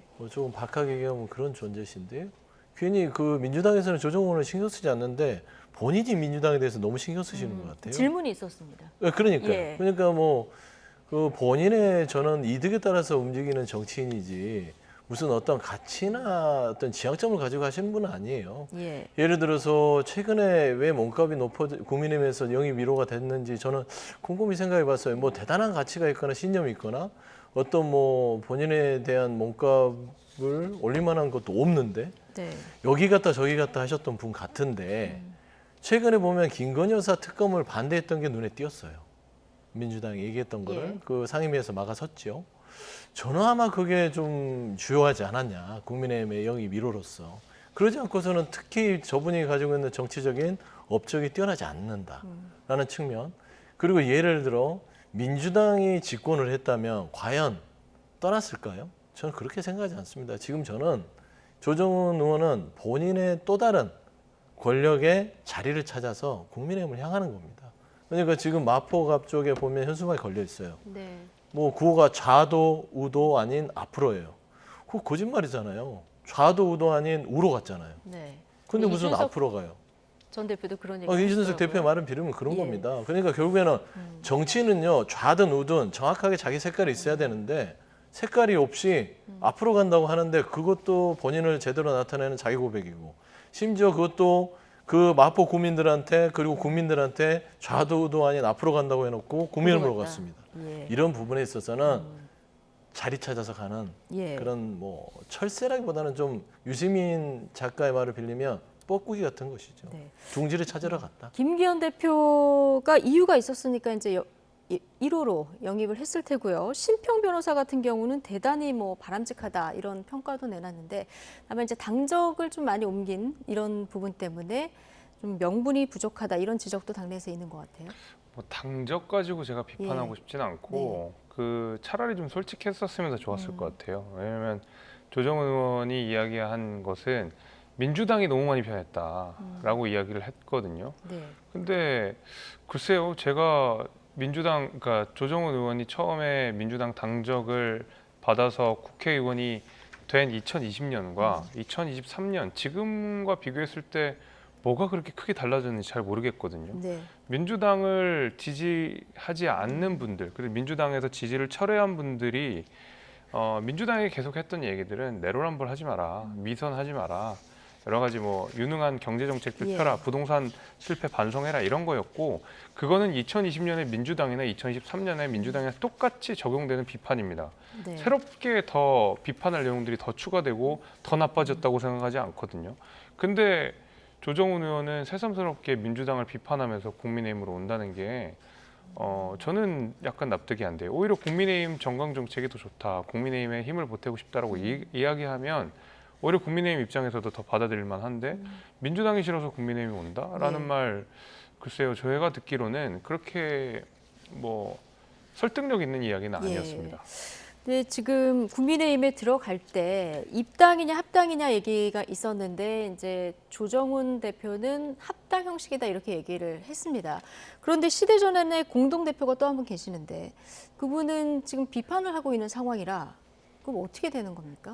그 합당이라는 것은 뭐 1인이 결정할 수 있는 문제는 아닌 것 같고요. 그 당원들이 결정해야 되는 문제인 것 같습니다. 시대전환의 당원분들이 몇 분이 계시고 얼마큼 많은 분들이 실질적으로 활동하는지는 우리가 알 수 없지만은 기본적으로 당대표 혼자 그다음에 의원 혼자 해서 다 결정해서 합당합시다 할 수 있는 건 아닌 거거든요. 뭐 다 반대해서 합당이 안 된다고 하면 탈당을 하면 이게 지금 비례정당에서 당선이 되셨기 때문에 의원직을 상실하잖아요. 그러면 의원직을 버리고 합류한다는 건가요? 그렇게 되는 거겠죠. 만약에 합당이 아니고서야 탈당을 하는 동시에 의원직이 상실되기 때문에 말씀하신 대로 그렇게 될 텐데 그렇기 때문에 계속 뭐 일주일 내에 합당을 할 거다, 언제 합당이 된다라고 이야기하겠지만 하지만 글쎄요, 시대전환에 계시는 구성원들께서 반대를 하면 못하는 거죠. 그게 의원 1인이 그냥 내가 하겠소 한다고 되는 일은 아니거든요. 일단 시대전환 구성원들의 의견 변화나 이런 걸 좀 지켜봐야 될 것 같고 오늘 좀 눈에 띄는 게 보수 언론은 조선일보 일면 기사에서 국민의힘과 조정환 시대전환 대표의 무원칙 이걸 좀 비판을 했던데요. 보셨습니까? 네, 봤습니다. 그러니까 이제 조정훈 의원은 그런 평가를 받는 분이에요. 그러니까 보수 진보를 다 떠나서 지금 뭐 김재수 위원장도 그런 비판적 시각을 얘기를 하지 않습니까? 정치라는 것들이 역할에 대한 어떤 그리고 자기 소신과 가치에 대한 것들이 보수와 진보를 떠나서 명확해야 됩니다. 그러니까 자기 주장, 그러니까 자리를 찾아서 다니는 정치는 철새 정치인이라고 그러고요. 또 그때그때 따라서 본인이 따랐던 당을 비판하면서 자기 몸값을 올리려고 하는 사람들을 탐욕적이라고 합니다. 탐욕적인 정치인. 그거는 이제 최근에 제가 아까도 얘기했지만 뻐꾸기 같은 정치인이죠.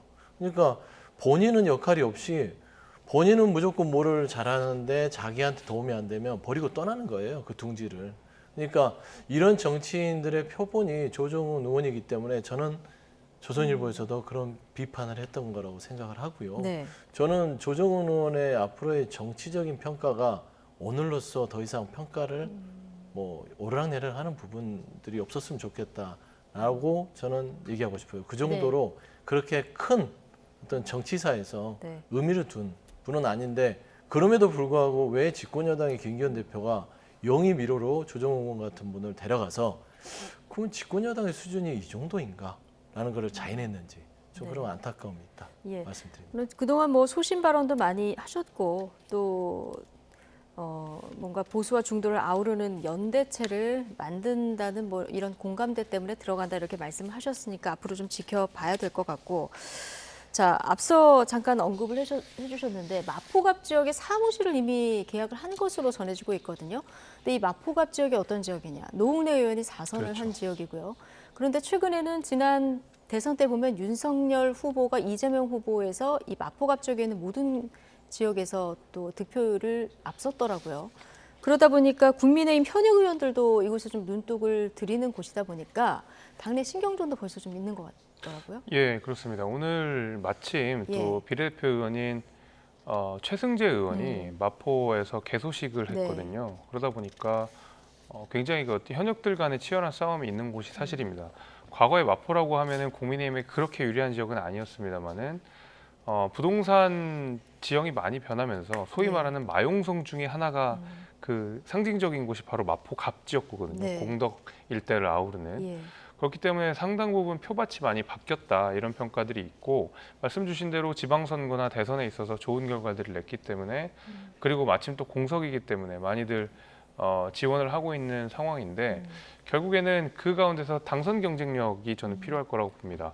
앞서서 노웅래 의원 4선 했다고 말씀을 주셨지만 노웅래 의원의 부친도 그 지역에서 정치 활동을 좀 하셨기 때문에 그 조직이라든지 아니면 그 안에 있는 구성원이라든지 하는 것이 상당 부분 강력하거든요. 그래서 마침 또 총선에서 인물 구도로 갔을 때는 바람이랑 좀 다르게 어떻게 될지 모르는 상황이기 때문에 결국 국민의힘 내부에서도 정말로 경쟁력 있는 사람을 해야 된다라고 생각이 되고 그렇다 그러면 자연스럽게 경선 형태가 될 가능성이 저는 높다고 봅니다. 네. 그래서 인재 영입이긴 하지만은 그 바로 어떤 특정 지역구를 편히 가는 방식은 저는 국민의힘에서도 납득하기 어려운 방식이고 아마 가장 경쟁력 있는 후보가 선출되는 방식으로 공천 내지는 뭐 되게 경쟁이 이루어지지 않을까라고 생각합니다. 그럼 마포갑 지역에 지금 사무실 계약을 마치긴 했지만 이게 어떤 약속이나 이런 게 아니라 어떤 결의를 다지는 차원입니까? 그러면 이 지역이 경선에 의해서 이제 후보가 선출될 가능성이 크다 이렇게 보시는 저는 거군요? 그렇게 해야 된다고 생각합니다. 하는 게 맞다. 네. 예.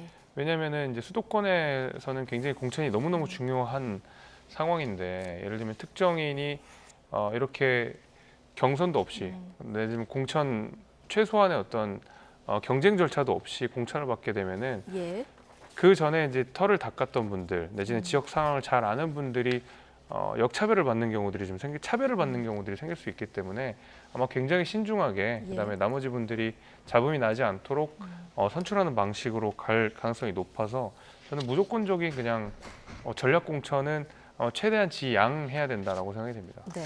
자, 이런 분위기에서 여당에서는 대통령실 참모들 차출설까지 퍼지면서 지금 긴장감이 좀 커지는 모습입니다. 이준석 전 대표 발언 잠시 듣고 오시겠습니다. 요청 받지 않았지만 내려보낼 때 요청 받아서 내려보냈다고 할 수 있는 쪽 바로 용산 쪽이죠. 실제로 지금 국민의힘 의원들의 이걸 보고 동요가 심각합니다. 30명이 내려온다고? 그럼 난 어떻게 되는 거야? 이런 분위기? 그러니까 이렇게 생각하시면 돼요. 대통령실 내려오는 사람들이 저 호남 출마하겠습니다. 이럴 사람들 없거든요.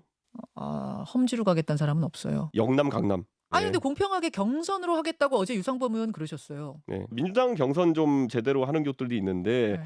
우리는 보면 항상 문제가 됐던 게 뭐냐면 경선할 때 예. 애초에 유력 후보 배제하고 경선시키는 경우가 있습니다. 1, 2, 3, 4등이 있으면요. 2등 3등 배제하고 1등하고 뭐 5등 경선시킨다든지 그때는 이제 보통 1등을 밀어주려고 하는 거겠죠. 네. 국민의힘 의원으로서 그 후보로서 당선이 유리한 곳 이런 데가 이제 강남이나 영남 그렇죠. 이런 데인데 자 여기에 대통령실 출신 인사들이 전진 배치가 되면 아무래도 그 현역 의원들이 좀 곤란해지는 이런 상황을 지금 얘기를 한 것 같은데요. 지금 차출설에 이어서 인재 영입까지 이어지면서 공천 갈등이 좀 여당 내 생길 가능성 어떻게 보십니까? 그러니까 저는 이제 전체적인 맥락을 예. 봤을 때는 이제 총선이 시작되면서 용산이 움직이기 시작했구나. 그러니까 이게 사실이든 아니든 간에 용산 어떤 공천설들이 많이 돌았잖아요. 이게 저는 현실화된다고 보고 있어요. 그러니까 지금 김기현 대표는 오늘 뭐 용산에서 뭐 30명 정도를 네. 뭐 김기현 대표가 요청했다라는 그런 기사가 나왔잖아요. 거기에 대해서 부인을 하셨어요. 하지만 이게 슬슬 나온다는 건 아니땐 굴뚝의 연기가 나지 않고 이미 다 예측을 하고 있었던 네. 것입니다. 그러니까 저는 기본적으로 김기현 대표의 움직임들이 가끔씩은 납득이 안 되는 부분이 아까 말했더니 인재영입 1호를 왜 조정훈 의원인가. 그리고 마포갑에 이미 최승재 의원도 있고 이용 의원도 있고 여러 사람들이 지금 진을 이미 쳤는데 왜 마포갑에 나온다는 조정훈 의원의 영입 1호를 움직여서 거기를 혼란스럽게 만드는가. 저는 그 이면에는 뭐 이제 개인적인 뭐 추측이고 합리적인 어떤 의심일 수 있지만 네. 조정훈 의원의 아까 그 김건희 여사 특검 반대가 매우 큰 영향을 주지 않았는가라고 저는 솔직히 개인적으로 판단이 돼요. 그래서 저는 조정훈 의원이 영입 1호로 들어올 때 통상적으로 다양한 뭐 어떤 민주적인 경선이 이루어짐이 맞으나 영입이라는 건요. 그 국민의힘에서 조정훈 의원한테 오세요라고 했을 때 조정훈 의원이 아무 조건 없이 가지는 않을 겁니다. 뭔가 조건을 내밀겠죠. 저에게 이거를 줬을 때 제가 들어가겠습니다. 통상 그렇게 영입들이 이루어지거든요. 그랬을 땐 저는 아마 조정훈 의원이 단순히 김기현 대표가 마포갑에 대한 어떤 것들을 판단한 게 아니라 또 보이지 않는 여러 가지의 의견들이 있을 수 있지 않을까라는 측면을 하나 볼 때 지금 용산에서의 30명의 어떤 차출설 아니면 총선에서의 어떤 뭐 이 진출 이런 부분들은 솔직히 말씀드리면 이제 용산에서의 국민의힘 공천이 시작됐다라는 어떤 그런 신호탄이다. 신호탄이다. 그렇게 볼 수 있을 것 같아요. 추론하신다. 네네. 말씀 듣고 왔고 얼마 전에 여당이 대통령실에 참모진 차출을 요청했다 이런 좀 기사들 이런 얘기들이 좀 있었는데 이준석 전 대표 조금 전에 녹취를 들어보면 지금 그 당내 동요가 실제로 심각하다 이렇게 얘기를 하지 않습니까? 실제 분위기 어떻습니까? 아무래도 총선 때 되면 어수선하죠. 그리고 대통령실 참모들이 늘 총선 때 다 나옵니다. 문재인 정부만 해도 한 50명 정도가 총선에 나오셔서 한 절반 정도가 당선된 걸로 기억하는데 대표적인 민주당 청와대 인사, 문재인 정부에서 청와대에서 문 대통령께 신망을 받았던 인물들이라고 생각하면 뭐 고민정 의원 계실 거고 뭐 윤건영 의원 이런 분들 계실 텐데 이런 분들이 18대 국회, 그러니까 당시 한나라당이 서울을 다 휩쓸고 가던 상황에서도 그 자리를 민주당이 지켰던 구로라든지 아니면은 광진 이런 지역에 다 배치를 받으셨거든요. 그래서 대통령실 출신 내지는 청와대 출신들이 좋은 지역구에 가서 공천을 받는 경우는 뭐 이번 선거뿐만 아니라 역대 어느 선거에나 다 있었던 일이기 때문에 새삼스러운 일은 아닙니다만은 이제 그런 건 있는 것 같아요. 지금 국민의힘의 현역 의원 대다수는 이준석 대표가 지적한 대로 영남 내지는 강남, 그러니까 선거가 어떤 상황이 펼쳐지더라도 국민의힘이 유리하게 되는 그런 국면이고 그러다 보면은 유리한 지역으로 나오려고 했을 때 그 지금 현역들 가운데서 상당 부분 좀 우려를 하거나 내지는 당 지도부에게 경선의 기회를 보장해달라는 목소리가 높아지고 있는 것도 사실입니다. 네. 자, 이런 정치권 상황 속에서 제3지대의 영향력은 다음 총선에서 얼마나 될지 이 부분도 궁금한데요. 금태섭 전 의원, 제3지대 정당 새로운 선택의 창당을 좀 본격화하고 있는 상황입니다. 오늘 여야 모두를 향해서 쓴소리를 쏟아내면서 왜 제3지대가 필요한지 이렇게 얘기했는데 듣고 오시겠습니다. 지난번 대선에도 정말 역대급 비호감 선거라고 했는데 양쪽 다 지지층만 보고 갔습니다. 근데 이제 국민들의 염증 그리고 이대로 가서는 안 된다는 어떤 정말 이 참는 것도 한계에 이르렀다고 봅니다. 정신 차리고 정말 중요한 문제를 꺼내서 얘기하자고 하는 세력이 정치를 확 바꿀 수 있다고 생각합니다. 지금 홍범도 흉산 가지고 이렇게 할 거냐 얘기를 꺼내면 그 당신 생각은 알겠는데 그래도 대통령 도와야 되지 않냐. 이런 무거운 문화 그리고 거기에 대해서 지금 뭐 거의 징계 경고장 뭐 정치 생명을 끊어놓겠다 이런 말이 왔다 갔다 하는 거거든요. 거기서 자유로운 어떤 조직 그리고 새로운 선택의 선택지를 만들어내는 것이 저희가 생각하는 해법입니다. 네.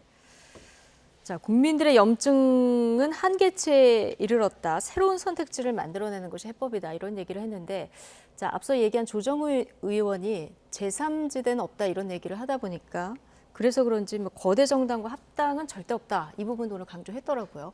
어쨌든 지금 30석 정도를 목표로 한다. 이렇게 얘기를 했거든요. 글쎄요, 이제 30석이라고 그러면 국회 의석들 가운데서 이제 10분의 1 정도고 지역구 공천을 하느냐 마느냐 이것도 굉장히 중요한 문제일 것 같은데 아마 지역구 그러니까 어떤 지역구 선거를 뛸 만한 사람들이 많지 않을 겁니다. 네. 왜냐하면 기본적으로 저희가 3% 이제 뭐 10%와 15%라고 하는 높은 벽이 있고 그 벽을 넘어야지만 이 선거 보전 비용을 받을 수가 있기 때문에 이 막대한 선거 비용을 짊어지고 나갈 수 있는 후보들이 그렇게 많지는 않을 거거든요. 그러면 확실하게 바람이 불고 이 정당에서 출마를 하면 내가 당선이 되겠다라는 것이 있어야 되는데 글쎄요, 아직까지 제가 뭐 좀 과문한 탓인지는 모르겠습니다만은 저 새로운 선택에서 나오는 메시지들 가운데서 제가 유의미하게 가닿은 메시지는 아직 못 봤거든요. 그러다 보니까 아무래도 그 돌풍이 불기에는 아직까지는 좀 충분한 조건들이 좀 안 갖춰진 상황이 아닌가 저는 그렇게 생각합니다. 예. 어떤 인재를 영입하느냐, 할 수 있느냐 현실적으로 자, 이 부분이 관건이 될 수도 있을 것 같은데 기본소득당의 용해인 상임대표 지금 광주 출마설이 좀 솔솔 얘기가 나오고 있더라고요. 네. 그렇게 되면 이제 민주당이랑 합당을 하게 되는 건지 여러 부분이 좀 궁금한데 또 어디까지 얘기를 들으셨습니까? 일단은 뭐 합당까지는 아직 구체적으로 논의가 된 바는 없고요. 그런데 용해인 의원에 대해서는 평가가 좋아요. 네. 그러니까 이제 전문 정치인으로서 본인이 주장하는 바, 신념, 그다음에 발언, 그다음에 어떤 이 현 정부에 대한 비판도 아주 좀 근거가 있시하잖아요. 그래서 뭐 저희 민주당 내에서 여러 의원들이 용해인 의원 정도 되면은 이런 의원들 한 10명 있으면 좋겠다라는 말들도 나올 정도로 뭐 평가가 좋은데 아직은 근데 수도권 말고 이제 호남 출마설이 돌거든요. 호남은 뭐 민주당 아무래도 이제 보통 이 호남이라는 게 늘 이제 예전에 김종인 비대위원장이 있을 때도 호남이 늘 혁신의 타켓이 됐었어요. 왜냐하면 호남이라는 것은 경선이 봉선이라는 그런 지역이잖아요. 안주할 수 있는 지역이기 때문에 혁신의 대상이 되긴 하는데 그런 지역의 어떤 새로운 어떤 젊은 정치인을 내서 새로운 물결로서 어떤 한번 세대 교체를 한번 해보자는 측면에서 이야기는 있지만 아직 현재까지는 뭐 기본소득당과 그다음에 용해인 의원의 광주 출마설이 구체화된 건 없다. 좀 지켜보셨으면 좋겠다. 여기까지 듣겠습니다. 김재섭 국민의힘 도봉갑 당협위원장 그리고 서용주 더불어민주당 상근부대변인 두 분과 함께했습니다. 고맙습니다.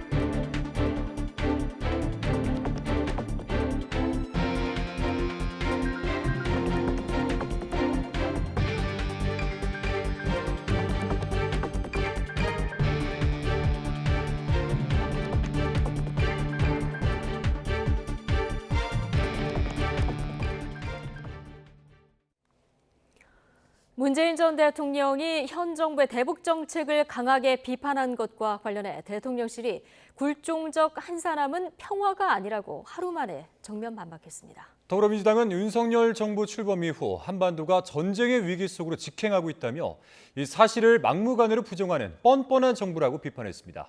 강희경 기자가 보도합니다. 문재인 전 대통령이 현 정부를 겨냥해 내놓은 작심 비판의 여파가 이어지고 있습니다. 지금의 남북관계가 파탄에 이르렀다며 안보는 보수라는 조작된 신화에서 벗어나야 한다고 말한 게 발단이 됐습니다. 언제 그런 날이 있었나 싶을 정도로 파탄난 지금의 남북관계를 생각하면 안타깝고 착잡하기 짝이 없습니다. 대통령실은 하루 만에 정면 반박했습니다. 굴종적으로 보이는 한산하고 평화로운 상황은 평화가 아니고 압도적인 힘에 의해 구축하는 평화가 진정한 평화라고 강조했습니다. 노무현 정부 때 1차 핵실험이 발생했고 문재인 정부 때 핵과 미사일 개발이 가속화됐다며 판단 기준은 국민이 느끼기에 믿음직스러운 평화라고 언급했습니다. 문재인 전 대통령이 북한과 만나 서명한 9.19 군사합의에 대해서도 여러 문제점을 관찰하고 있다고 밝혔습니다. 효력 정지 가능성을 열어둔 겁니다. 특히 감시정찰 자산과 군사력 가동이 비정상적으로 위축됐다고 지적했습니다. 더불어민주당은 즉각 반발하고 나섰습니다. 윤석열 정부 출범 이후 한반도가 전쟁의 위기 속으로 직행하고 있다며 평화가 어디 있느냐고 반문했습니다. 국민이 느끼는 안보 불안도 가짜뉴스라고 할 것이냐면서 사실을 막무가내로 부정하는 뻔뻔한 정부라고 비판했습니다. 그러면서 문재인 정부야말로 균형 있는 외교와 자주국방으로 한반도 평화를 가시화했다고 재차 강조했습니다.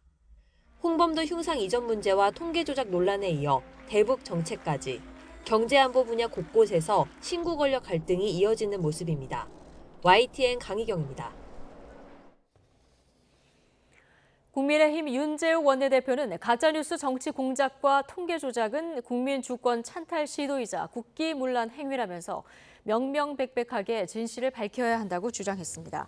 윤 원내대표는 오늘 국회 교섭단체 대표연설에서 지난 정부는 정책을 고치는 대신 통계를 조작했고 가짜 인터뷰 대선 공작 게이트는 우리 민주주의 위기를 적나라하게 보여준다면서 이같이 말했습니다. 이어 선거법 등 개정 과정에서 가짜뉴스 대응 방안을 확실히 마련하고 다시는 정치 권력이 국가 통계에 손댈 수 없게 해야 한다면서 민주당의 협조를 촉구했습니다. 더불어민주당은 국민의힘 윤재욱 원내대표의 연설에 대해서 윤석열 대통령의 실정을 가리기에 급급해 남 탓으로 일관한 윤비어 천가 그 자체였다고 혹평했습니다. 이소영 원내대변인은 오늘 국회 브리핑에서 여당의 책임감은 전혀 찾아볼 수 없는 연설이었다며 이같이 밝혔습니다.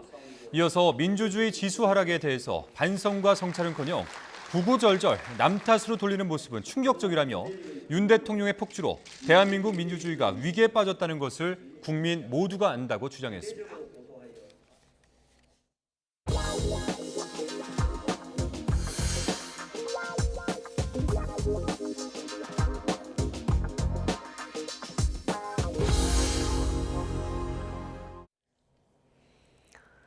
윤석열 대통령이 내일 새벽 유엔 총회 기조연설을 통해 북한과 러시아 사이 군사거래 불법성에 대해서 국제사회의 주의를 환기하고 단합된 대응을 촉구할 예정입니다.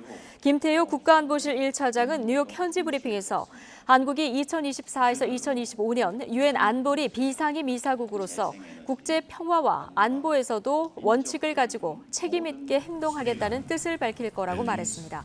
윤 대통령은 내일 새벽 3시쯤 2년 연속 유엔 총회 기조연설에 나서며 YTN은 이 장면을 생중계할 예정입니다. 북한 매체가 김정은 국무위원장 귀국 하루 만에 러시아 방문 기록 영화를 공개하면서 방러 성과를 대대적으로 선전하고 나섰습니다. 우리 정부는 북러 정상 만남 몇 달 전부터 군사 거래를 포착하고 있었다며 유엔 안보리 제재 결의를 준수하라고 다시 한번 촉구했습니다. 실현준 기자의 보도입니다. 북한 조선중앙TV가 공개한 김정은 국무위원장의 러시아 방문 기록 영화입니다. 평양 출발부터 보스토치니 우주기지 도착, 푸틴 러시아 대통령과의 정상회담과 전투기 공장 시찰 등 9박 10일간의 여정이 90분짜리 영상에 자세히 담겼습니다. 주로 북러 친선 관계를 부각하고 방러 성과를 강조하는 내용입니다.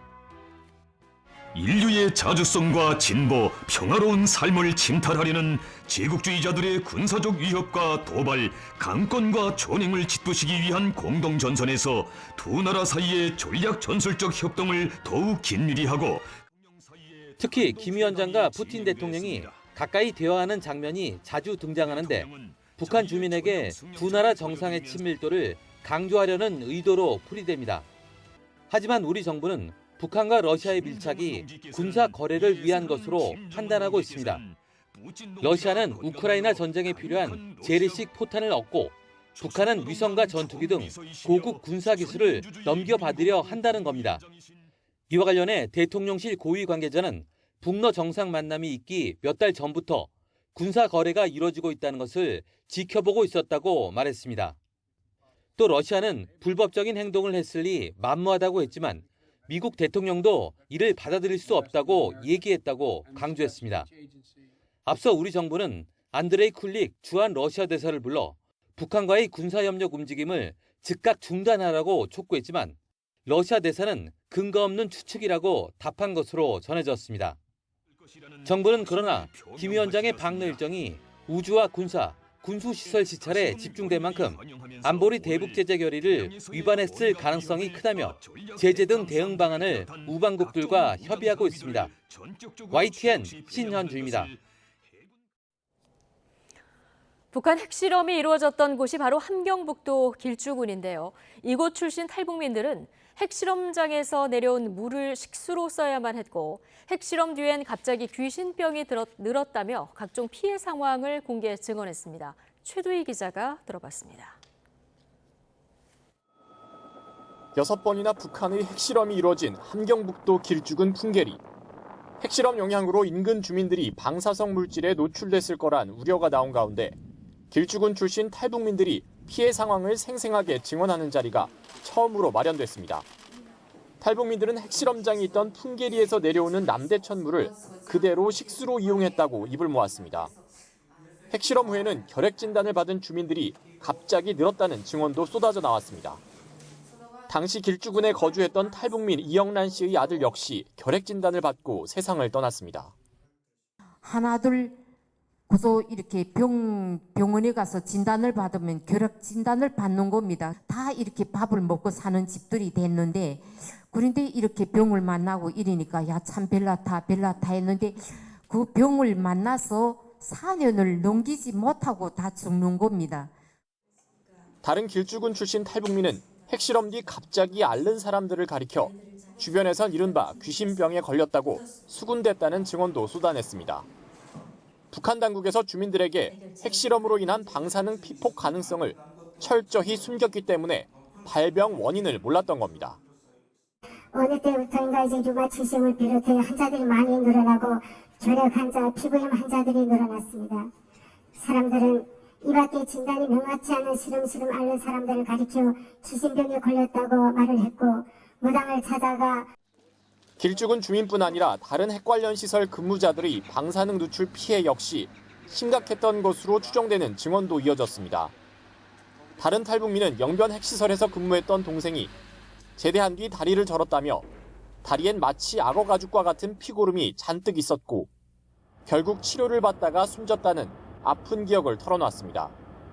여전히 북한 당국은 방사성 물질 유출은 전혀 없다는 주장을 반복하며 과학적 조사 요구에 응하지 않고 있습니다.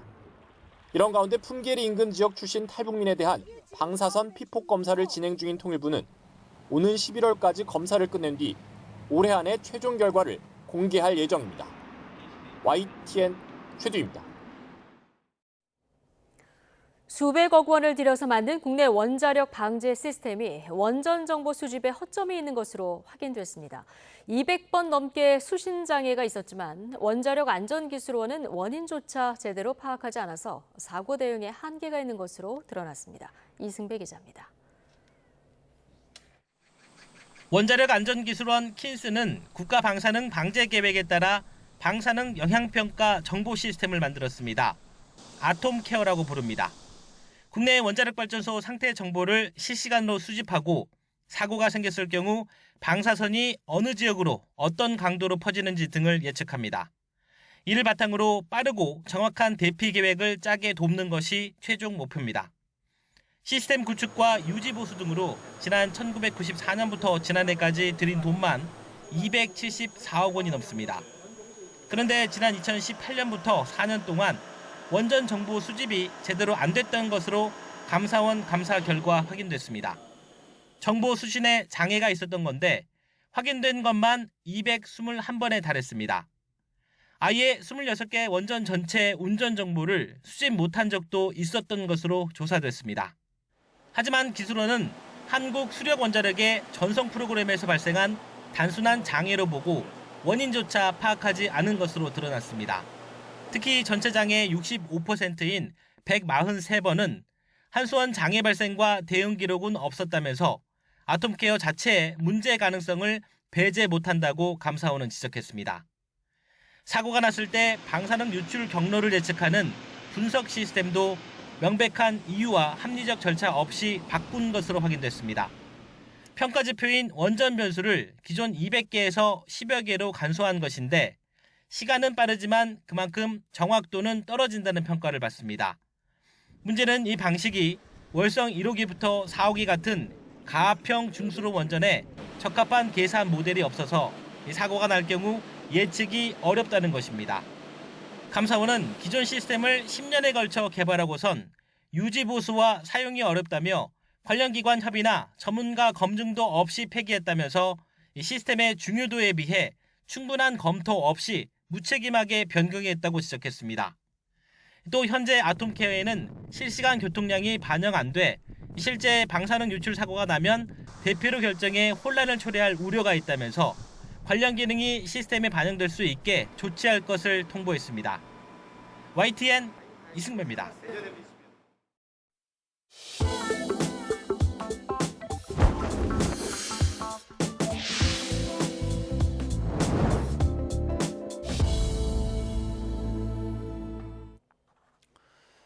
부산 온천천에서 폭우로 불어난 물에 신원이 확인되지 않은 여성이 실종됐습니다. 목격자들은 이 여성이 기둥을 20분가량 붙잡고 힘겹게 버티고 있었는데 구조대가 도착한 뒤에 떠내려갔다고 말했습니다. 김정호 기자가 보도합니다.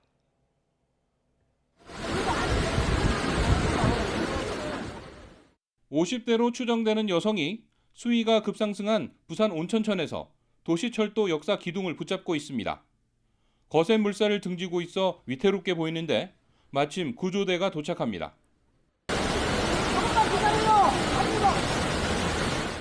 하지만 기둥을 잡고 있던 손을 놓치며 물살을 따라 순식간에 떠내려갑니다. 아줌마가 매달려 있으니까 아줌마 힘내세요 막 그랬는데 아줌마 기운이 빠지니까 물살이 세니까 놓쳐버려갖고 떠내려갔어요. 20분을 매달렸는데. 소방관들이 물에 잠긴 산책로로 내려가 수색 작업을 벌입니다. 온천천은 수영강으로 이어지고 다시 바다와 만나게 되면서 수색 구간이 5km가 넘습니다.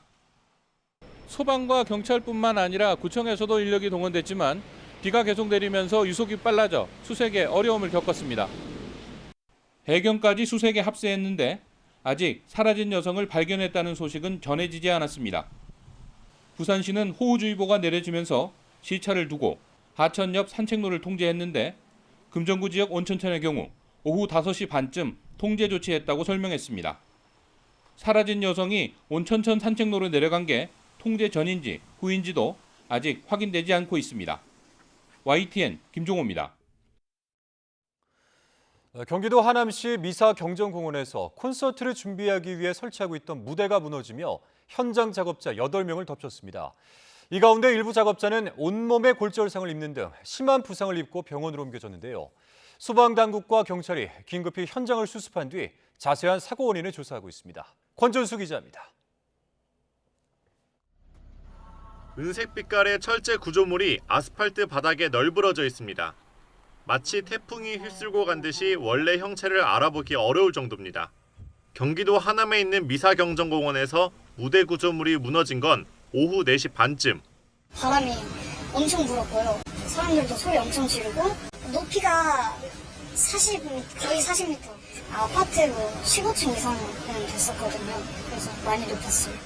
이 무대는 오는 23일부터 예정된 슈퍼팝 콘서트를 위해 설치되고 있었는데 현장에는 10명의 노동자가 작업 중이었습니다. 이 가운데 8명이 구조물에 깔렸는데 외국 국적의 30대 남성 1명은 전신에 골절상을 입고 병원으로 옮겨졌습니다. 다른 노동자들도 크고 작은 부상을 입고 인근 병원으로 긴급 이송된 상황. 공연장 무대부를 지금 설치하던 이제 그런 작업이에요. 사이드에 이제 그 구조물들이 뭐 조명이라든가 그런 것들이 있죠. 이제 하다가 이제 그게 이렇게 무너진 거죠. 경찰과 소방당국은 인력 90명을 투입해 깔렸던 노동자를 모두 구조했지만 무대가 무너진 구체적인 원인은 아직 파악하지 못했습니다. 현장에서는 무대가 무너지기 전 그 어떤 증상도 보이지 않아 더 당황스러웠다는 진술이 나오고 있습니다. 경찰은 무대가 부실하게 설치된 건 아닌지 자세한 사고 원인을 조사 중입니다. YTN 권준수입니다. 대전에 있는 한 다세대 주택에서 일가족 3명이 숨진 채 발견됐습니다. 경찰은 아버지가 부인과 딸을 살해한 뒤 극단적 선택을 했을 가능성이 높은 것으로 보고 있습니다. 양동훈 기자가 전해드립니다. 소방차 앞에서 소방관들이 장비를 착용하고 건물 안으로 들어갑니다. 잠시 뒤 경찰차도 현장에 도착합니다. 경찰도 두 분 왔고 나도 올라갔었죠. 경찰분이 전화를 하더라고요. 이렇게. 오전 8시 반쯤 직장 동료가 계속 연락이 안 된다는 신고가 경찰에 접수됐습니다. 경찰 요청을 받고 출동한 소방대원들은 다세대 주택 안에서 예상 못한 광경을 목격했습니다. 출동한 소방당국이 창문을 통해 집 안으로 들어갔을 때 일가족 3명은 이미 모두 숨진 상태였습니다. 숨진 사람은 50대 부부와 20대 딸. 전날 딸은 집에 와달라는 아버지 전화를 받고 직장에서 조퇴한 거로 전해졌습니다. 현장에서 유서는 발견되지 않았고 외부 침입 흔적이나 특별한 외상은 확인되지 않았습니다. 경찰은 현장 상황을 고려할 때 아버지가 아내와 딸을 살해한 뒤 극단적 선택을 한 거로 추정하고 있지만 다른 가능성도 열어두고 수사할 방침입니다. 또 시신들을 모두 국립과학수사연구원에 부검을 의뢰해 정확한 사망 원인과 경위를 밝힐 예정입니다. YTN 양동훈입니다. 법원이 고 박원순 전 서울시장을 다룬 다큐멘터리 영화 첫 변론의 상영을 금지해달라는 가처분 신청을 받아들였습니다. 서울 남부지방법원은 오늘 서울시가 김대현 감독 등을 상대로 낸 영화 상영금지 가처분 신청을 인용했습니다. 법원은 가해 행위 존재는 국가인권위원회와 행정법원을 통해 재차 인정됐다며 영화를 통한 주된 표현 내용이 진실이라고 보기 어렵다고 설명했습니다. 또한 피해자의 명예를 심각하게 훼손하는 것이라며 영화를 통한 표현 행위의 가치가 피해자의 명예보다 우월하게 보호될 수 없다고 덧붙였습니다. 국회는 내일 본회의를 열고 한덕수 국무총리 해임 건의안을 먼저 표결에 붙이고 이어서 더불어민주당 이재명 대표 체포동의안 표결을 진행합니다. 이 대표는 백현동 개발특혜 의혹과 쌍방울 대북송금 의혹 등으로 검찰로부터 구속영장이 청구돼 국회에서 체포동의안이 통과되어야 영장 실질 심사를 할 수 있습니다. 한 총리 해임 건의안은 민주당이 이태원 참사와 잼버리 파행 논란, 일본 후쿠시마 원전 오염수 문제 등의 책임을 물어야 한다며 지난 18일 국회에 제출했습니다. 더불어민주당 이재명 대표는 체포동의안 표결을 하루 앞두고 진술뿐인 수사라며 반발했지만 검찰은 물증도 충분하다는 입장입니다. 객관적 증거를 따져보면 중형 선고가 불가피하다는 건데 한동훈 법무부 장관이 이를 직접 설명할 예정입니다. 김혜린 기자의 보도입니다. 검찰은 구속영장 청구서에서 더불어민주당 이재명 대표 입장을 하나하나 반박했습니다. 진술 증거가 유일하단 이 대표 주장을 의식한 듯 객관적 물증을 강조하기도 했습니다. 먼저 이화영 전 경기도 평화부지사가 대북사업 현황을 이 대표에게 보고했다고 17차례 언급한 검찰은 이 대표가 북한 측과 합의서나 이전 부지사의 국외 출장 계획서 등 관련 문건에 직접 결재한 사실이 확인된다고 밝혔습니다. 또 김성태 전 쌍방울 그룹 회장을 모른다는 이 대표 주장과 달리 이 대표에게 올라간 출장 보고서에는 김 전 회장과 이 전 부지사가 함께 있는 사진이 있었다고 강조했습니다. 김 전 회장이 북한 측에서 받은 영수증을 보면 쌍방울 그룹이 이 대표의 방북 비용을 대납한 게 명확하다고도 언급했습니다. 이 대표는 대통령이 되기 위해 김 전 회장을 해결사로 활용하고 김 전 회장은 이 대표에게 운명을 베팅한 정경유착의 대표 사례란 겁니다. 백현동 의혹과 관련해선 2015년 4월 로비스트 김인섭 씨 딸이 결혼할 당시 이 대표와 측근들이 축의금을 내기도 했다며 2010년 김 씨와 관계를 끊어 특혜를 줄 이유가 없었단 이 대표 주장을 반박했습니다. 그러면서 성남도시개발공사가 백현동 사업에 참여하면 최소 200억 원을 위험 부담 없이 환수할 수 있다는 사실을 이 대표는 누구보다 명확히 알았다고 적시했습니다. 위증교사 혐의 설명엔 구체적 발언도 담겼습니다. 검찰은 이 대표가 허위 증언을 요구한 사실이 상대방 자백뿐 아니라 통화 녹음 파일로 인정된다며 그런 얘기를 들었다고 해주면 된다는 등 이 대표 발언을 자세히 설명했습니다. 아울러 지금도 이 대표 동료 의원들이 대북 송금 사건 자료를 불법 유출해 수사에 대응하고 이화영 전 부지사를 회유하는 등 증거인멸 우려가 현실화하고 있다며 구속 필요성을 역설했습니다. 결국 모든 혐의를 합치면 이 대표에겐 최소 징역 11년에서 최대 무기징역이 선고돼야 한다는 게 검찰 판단입니다. 한동훈 법무부 장관은 검찰 수사 결과가 집약된 구속영장 청구서 내용을 바탕으로 이 대표의 구속 필요성을 강조할 예정입니다. YTN 김혜린입니다. 문재인 정부가 집값을 비롯한 주요 국가 통계를 조작했다는 의혹을 대전지방검찰청이 수사합니다. 대검찰청은 감사원이 전직 청와대 관계자 등 22명에 대해서 수사를 요청한 사건을 대전지검에 배당했습니다. 여기에는 장하성, 김수현, 김상조, 이호승 등 문재인 정부 정책실장 4명이 모두 들어갔고 홍장표 전 경제수석과 황덕순 전 일자리 수석, 김현미 전 국토교통부 장관과 강신욱 전 통계청장도 포함됐습니다. 이틀째 이어진 이균용 대법원장 후보자 인사청문회에서 여야는 김명수 대법원장 체제의 사법행정과 판사 성향 논란을 두고 부딪혔습니다. 이 후보자는 사법부의 신뢰가 추락한 배경엔 재판 지연과 판사 성향 논란이 있다고 답하며 일부 문제 해결을 위해서는 법원 조직 정비가 필요하다고 언급했습니다. 최민기 기자가 보도하겠습니다. 이균용 후보자의 이틀째 인사청문회에서는 김명수 대법원장 체제에 대한 여야 공방이 이어졌습니다. 국민의힘은 김명수 원장 체제의 사법행정을 겨냥해 편향적으로 운영됐다고 포문을 열었습니다. 상향식으로 행정을 하겠다고 했지만 결국은 그것도 편향된 의견들이 올라오고 있습니다. 과연 지금처럼 이 재판 지연 사태가 생겼을 때 누가 책임져야 되는 건지가 불분명해진 측면이 있습니다. 그 책임 소재가 분명해지도록 조직을 정비해야 되는 것이 아닌가. 반면 민주당은 이 후보자가 김명수 원장 체제의 법원을 다 밖으로 지명돼 온 것이냐고 따져 물었습니다. 윤석열 대통령이 현재의 대법원과 대척점에 서서 김명수 코드의 모든 것을 바꿀 수 있는 후보자를 찾아라라는 취지로 발언했고 저 신문을 읽고 소설이라고 생각해요. 저는 전혀 말을 잘 들을 사람이 아니라고 생각하고 있습니다. 판사의 이념성 논란에 대한 질의도 쏟아졌습니다. 여당은 김명수 원장 체제에서 사법부 신뢰가 추락했다고 지적했고 김명수 대법원장 이후에 사법부에 대한 국민들의 신뢰는 더욱 추락을 했습니다.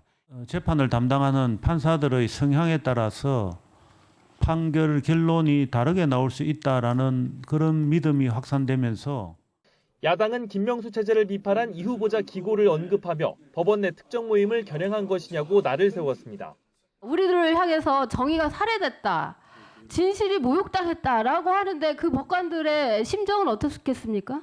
어느 단체에 가입된 사람을 특정해가지고 글을 쓰지도 않았습니다. 지금 밖에서는 다 재판하는 판사들이 자기들의 생각을 판결 결론에 반영하고 있다고. 정의당 심상정 의원은 윤석열 정부에서 임명된 대법관 3명이 모두 서울대 출신 남성이라며 법원 내 구성 다양화에 역행하는 거라고 일침을 가했고 이 후보자는 이에 수긍한다며 성범죄 재판부를 남녀 혼합 합의부 형태로 구성하는 등 노력하겠다고 답했습니다. 이 후보자는 또 재판 지연과 관련해 당장은 개별 법관의 희생이 필요하다며 다만 결국엔 법관 증언이 필요한 문제라고 강조했습니다. YTN 최민기입니다. 최근 5년 동안 주택을 가장 많이 매수한 상위 30명이 사들인 주택이 8천 채나 되는 것으로 나타났습니다. 더불어민주당 민홍철 의원이 국토교통부로부터 받은 자료를 보면 지난 2018년부터 올해 6월까지 전국에서 주택을 가장 많이 사들인 30명이 구매한 주택은 모두 7,996채로 매수액은 1조 1,962억 원에 달했습니다. 상위 30명 가운데 24명은 수도권에 있는 주택 6,622채를 집중적으로 매수한 것으로 나타났습니다. 추경호 부총리 겸 기획재정부 장관이 전기차 수요를 견인하기 위해서 보조금 지원 대상을 확대하고 인센티브를 강화하는 방안을 검토하고 있다고 밝혔습니다. 추 부총리는 전기차가 전 세계적으로 경쟁이 치열하고 수요가 상대적으로 저조하다며 다음 주까지 관계부처와 협의를 마무리해 그 내용을 발표할 것이라고 말했습니다. 이어서 연구개발 예산을 늘린다는 일부 언론 보도와 관련해서는 검토한 적이 없다고 선을 그었습니다. 개인과 법인이 보유한 해외 가상자산이 131조 원에 달하는 것으로 나타났습니다. 개인은 1인당 77억 원을 신고했는데요. 5억 원 이하 가상자산은 신고 대상에서 제외돼서 실제 규모는 더 클 수 있다는 관측이 나오고 있습니다. 보도에 오인석 기자입니다. 국세청이 올해부터 개인과 법인이 보유한 해외 금융 계좌 중 가상자산에 대한 신고를 처음으로 시행했습니다. 개인과 법인 1,432명이 해외 가상자산 130조 8천억을 신고했습니다. 예금과 적금, 주식, 파생상품 등 전체 해외 금융계좌 신고액 186조 원 중 가상자산 비중이 70%를 넘었습니다. 73개 법인이 가상자산의 74%를 차지했는데 코인 발행사인 법인 신고자들이 자체 발행한 코인 중 유보 물량을 해외 지갑에 보유하고 있는 것으로 국세청은 분석했습니다. 개인은 1,359명이 10조 4천억을 신고했습니다. 1인당 평균 77억 원입니다. 연령대별로는 30대가 평균 124억 원의 가상자산을 신고해 가장 높았고 20대 이하, 50대 순이었습니다. 60대 이상은 평균 24억 원을 보유했습니다. 과세당국과 업계는 해외 가상자산 신고가 의무화되면서 그동안 수면 아래에 있던 해외 거액 코인 투자 규모가 드러날 수 있을 것으로 보고 있습니다. 해외 가상자산은 금융기관을 통해 이루어지는 예금이나 적금, 주식에 비해 상대적으로 거래 내역 포착이 쉽지 않기 때문입니다. 국세청은 국가 간 정보 교환 자료 등을 활용하여 해외 금융계좌 미신고 혐의자를 철저히 검증하고 과태료 부과, 형사고발, 명단 공개 등을 엄정히 집행할 예정입니다. 다만 5억 원 이하 해외 가상자산은 신고 대상이 아니어서 이번 신고에 포착되지 않은 5억 원 이하 해외 가상자산 규모도 상당할 것이라는 관측이 나오고 있습니다. YTN 오인석입니다.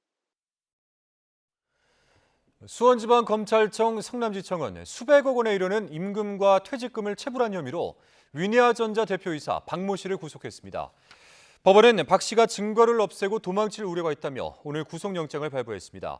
박 씨는 지난해 7월부터 여러 달 동안 근로자 400여 명에게 임금과 퇴직금 약 302억 원을 주지하는 혐의를 받고 있습니다.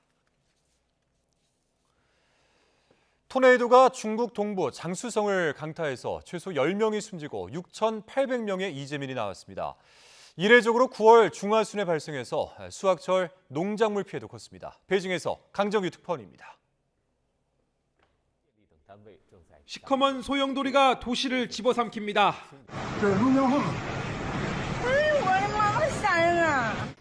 회오리 바람이 휩쓸고 간 자리는 마치 폭격을 당한 듯 쑥대밭이 됐습니다. 도로는 뒤집힌 차들과 부서진 잡동사니들로 어지럽고 곳곳에선 연기가 피어오릅니다. 끊어진 전깃줄에선 연신 불똥이 튑니다.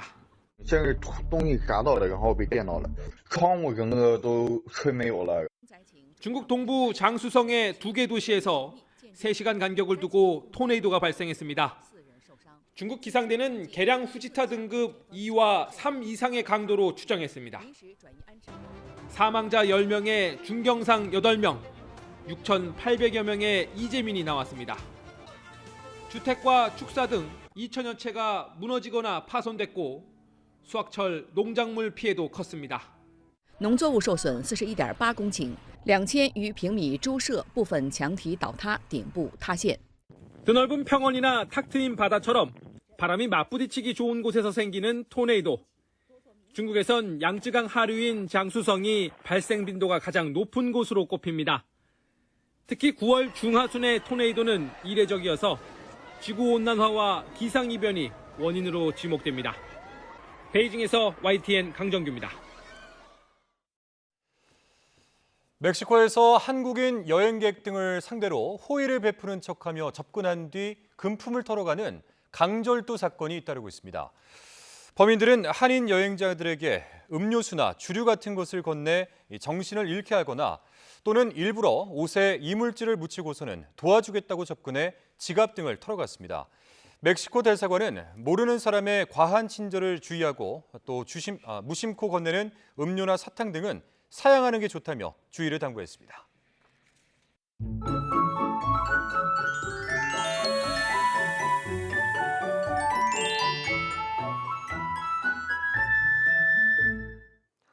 여전히 오락가락 가을비가 내리고 있습니다. 곳에 따라 돌풍과 벼락을 동반한 그야말로 장대비가 쏟아지고 있는데요.